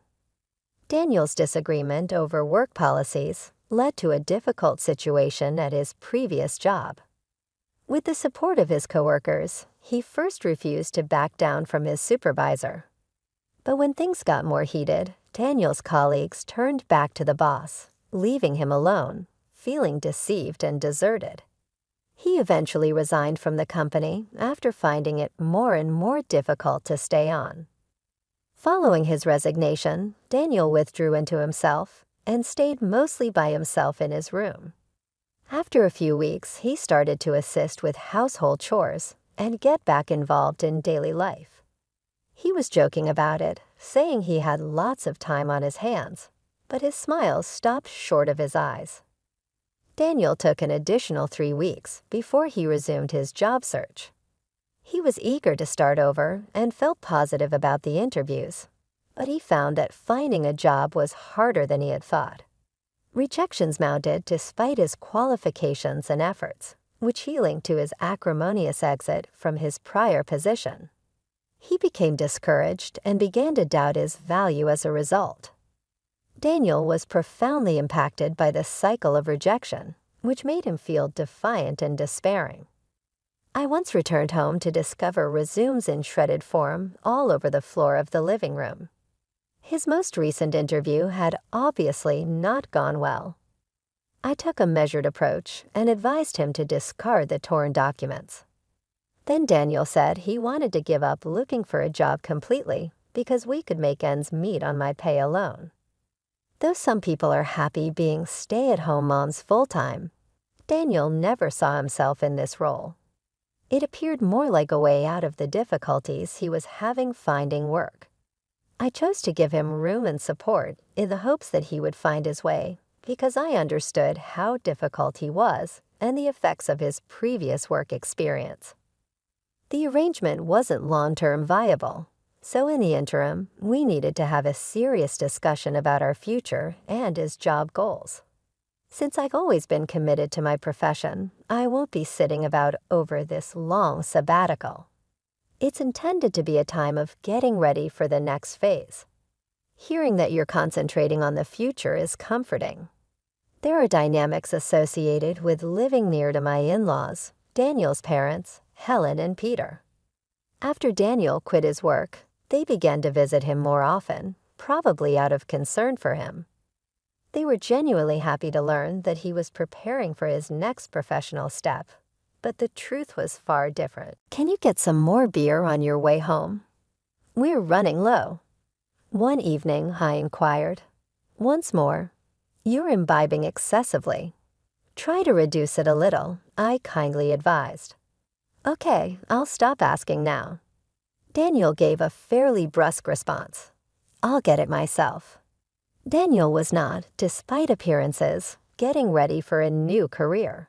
He spent much of his days drinking beer and watching TV. I believe he was ashamed of his unemployment and decided to spare his parents the whole truth in order to spare their feelings. Having not looked for a job for almost 4 months, I thought it was time to confront the big issue. Daniel, perhaps it's time to resume your job search. You appear more at ease now. I dared. My last job ended just 7 months ago. After everything that occurred, you want me to go back to work? He asked in a tone that was both irritated and incredulous. I simply feel like there has been a long pause. I pushed, let's not drag this out, but was met with a void bothering me. When things are going well at work, you are unable to comprehend how I feel. You know, I have my issues. Everybody has relationship and career concerns.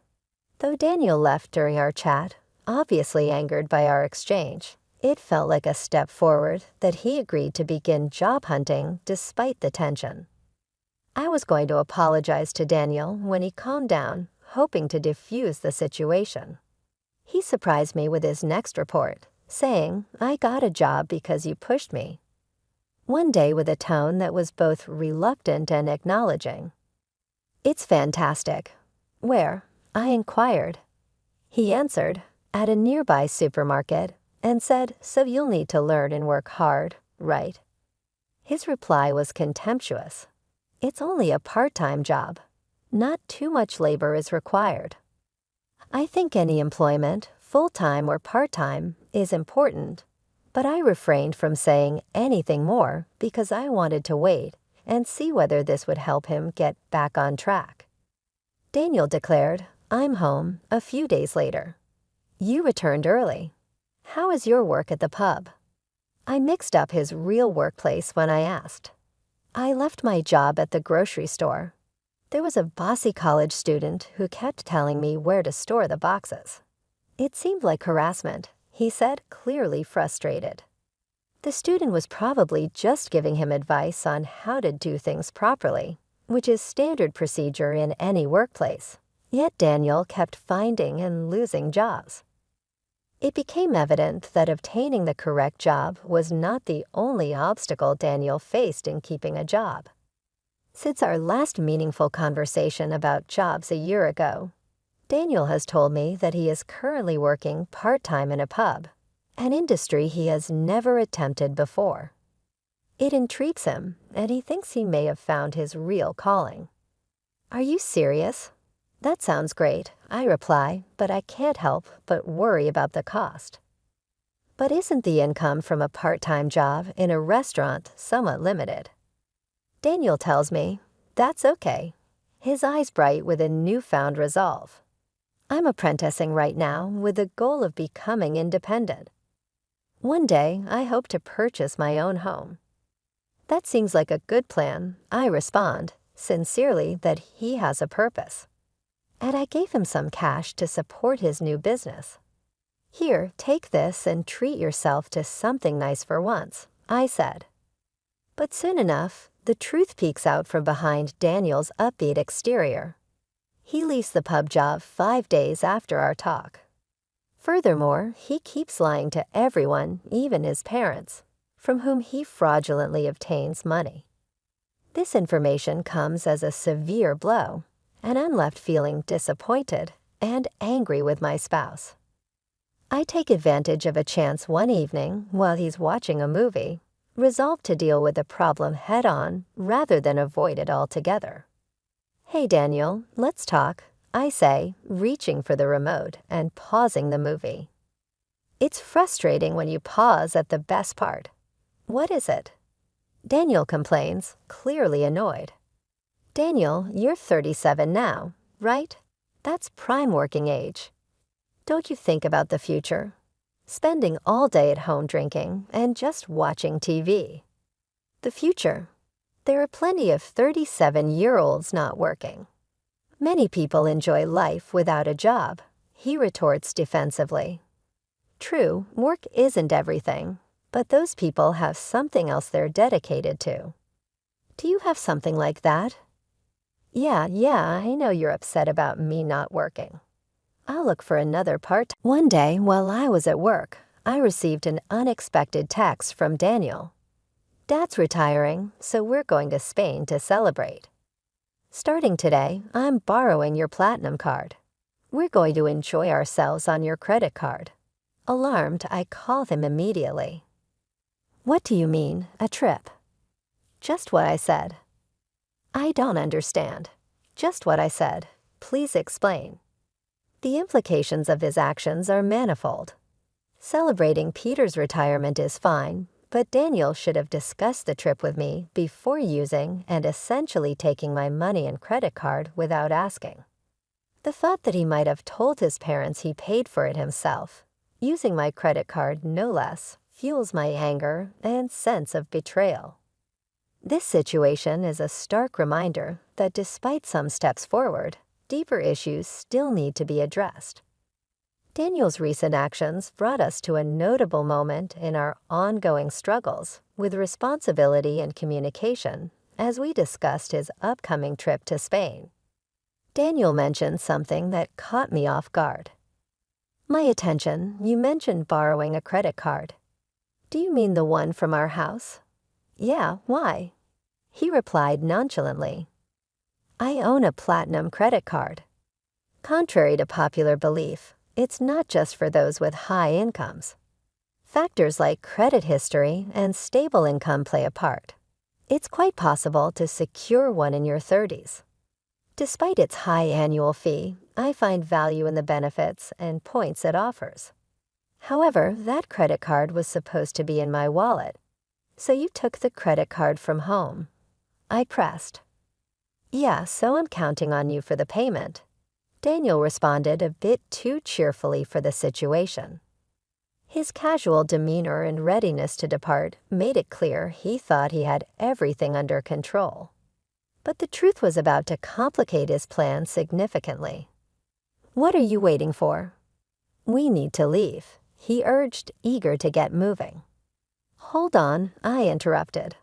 The credit card you took won't work. What? That can't be right. It's under Elizabeth's name, and it expires this month.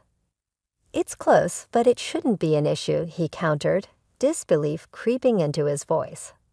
You're lying, Elizabeth. You're lying to stop me from using the card, aren't you? Daniel accused, his frustration mounting. Yes, it does expire this month, I admitted. That's why I've already received a new credit card. Sometimes when a new card is activated, the old one stops working. I've already started using the new card, so the one you took won't work. Are you kidding me? You think I'm lying? Daniel's voice was tinged with panic now.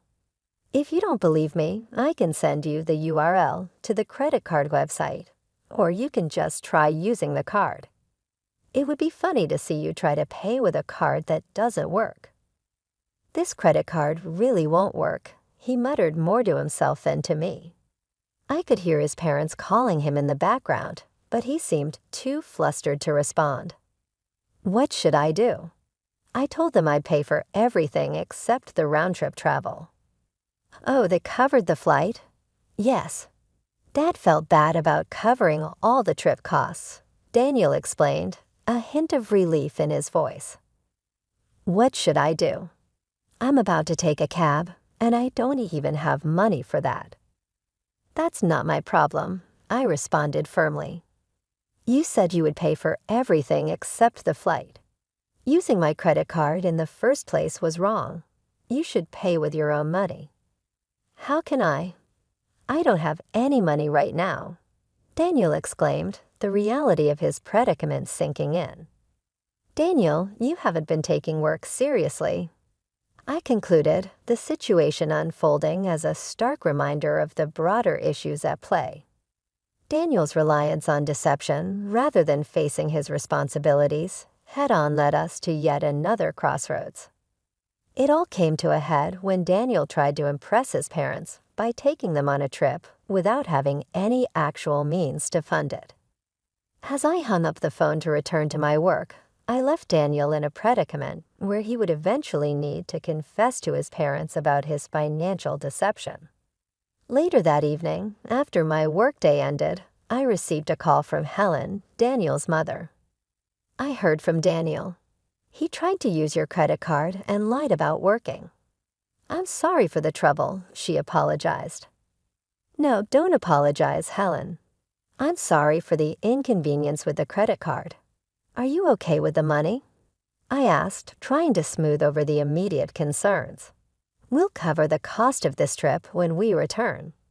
I'll make sure Daniel apologizes and starts looking for a job immediately. Helen assured me, though her voice carried a hint of worry. I appreciate that, Helen, but I'm considering divorcing Daniel. I confessed, letting the weight of my decision hang between us. Divorce? Because of this? Helen's surprise was evident even through the phone. It's part of it, I admitted. Daniel has been taking money from me for a while. I stopped giving him money to limit his drinking. He got a part-time job and started buying his alcohol, but his salary couldn't cover his daily expenses. He's been taking money from my wallet to buy alcohol. Sometimes just $10, sometimes $50. Over a year, it added up. When he took my credit card for this trip, it wasn't just about the money anymore.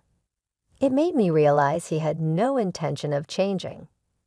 I understand. Should I inform Daniel about the divorce? Helen asked, her tone now somber. Could you just tell him I want a divorce? We'll discuss the rest when he gets home, I requested, hoping to manage the situation more personally once he returned. The next morning, Daniel called, likely having learned about the divorce from Helen. I felt drained and chose not to answer. That evening, when I returned home from work, I found Daniel had cut his trip short and was waiting for me in the living room. I'll start working seriously now. Please don't leave me, he pleaded, his apology seeming sincere. Seeing Daniel immediately apologize and display remorse was unexpected, but it came far too late. He had a whole year to change, yet here he was asking for another chance now. After all my repeated warnings and the countless opportunities he wasted, I said, I'm not going to give you another chance, Daniel. You gave up on me a long time ago. My decision is final. Can you leave? I stood firm in my resolve to move forward without him. The cycle of broken promises had to end, and with it, our path together. Please don't say that. If you won't leave, should I move out? Only if you can afford the rent here, I told Daniel, my voice steady despite the storm of emotions inside me. Daniel stopped talking. He was burdened by the stark realities of his precarious financial situation and impending divorce. Not to mention a reliable source of income, he didn't have enough money for rent for the upcoming month. He appeared to dwindle in front of my eyes as the realization dawned.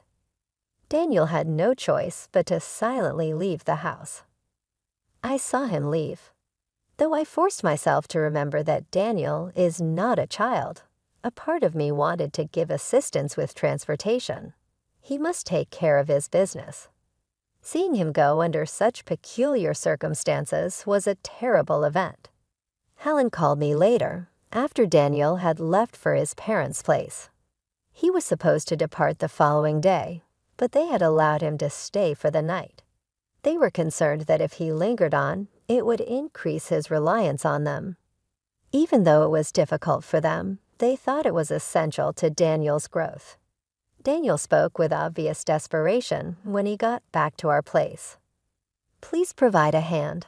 I have no money and nowhere to go, he begged. That is the outcome of what you did. You must take care of this on your own, I firmly said. All Daniel had done in the last year was shirk his duties and do as he wanted. Denying him admission, turning him away at our doorstep, was agonizing but essential. With his parents' help, the heated divorce processes moved forward quickly. I don't know exactly what happened to Daniel after that. It's likely that he's still taking jobs and making up reasons why he can't stay in one place. Without Daniel, I didn't feel as lonely as I had anticipated. He had always made me nervous, and I had to tread carefully around him so as not to irritate him. Living without having to cater to his whims has allowed me to live a more comfortable life. Our existence together had unintentionally become a burden, something I didn't completely realize until he passed away.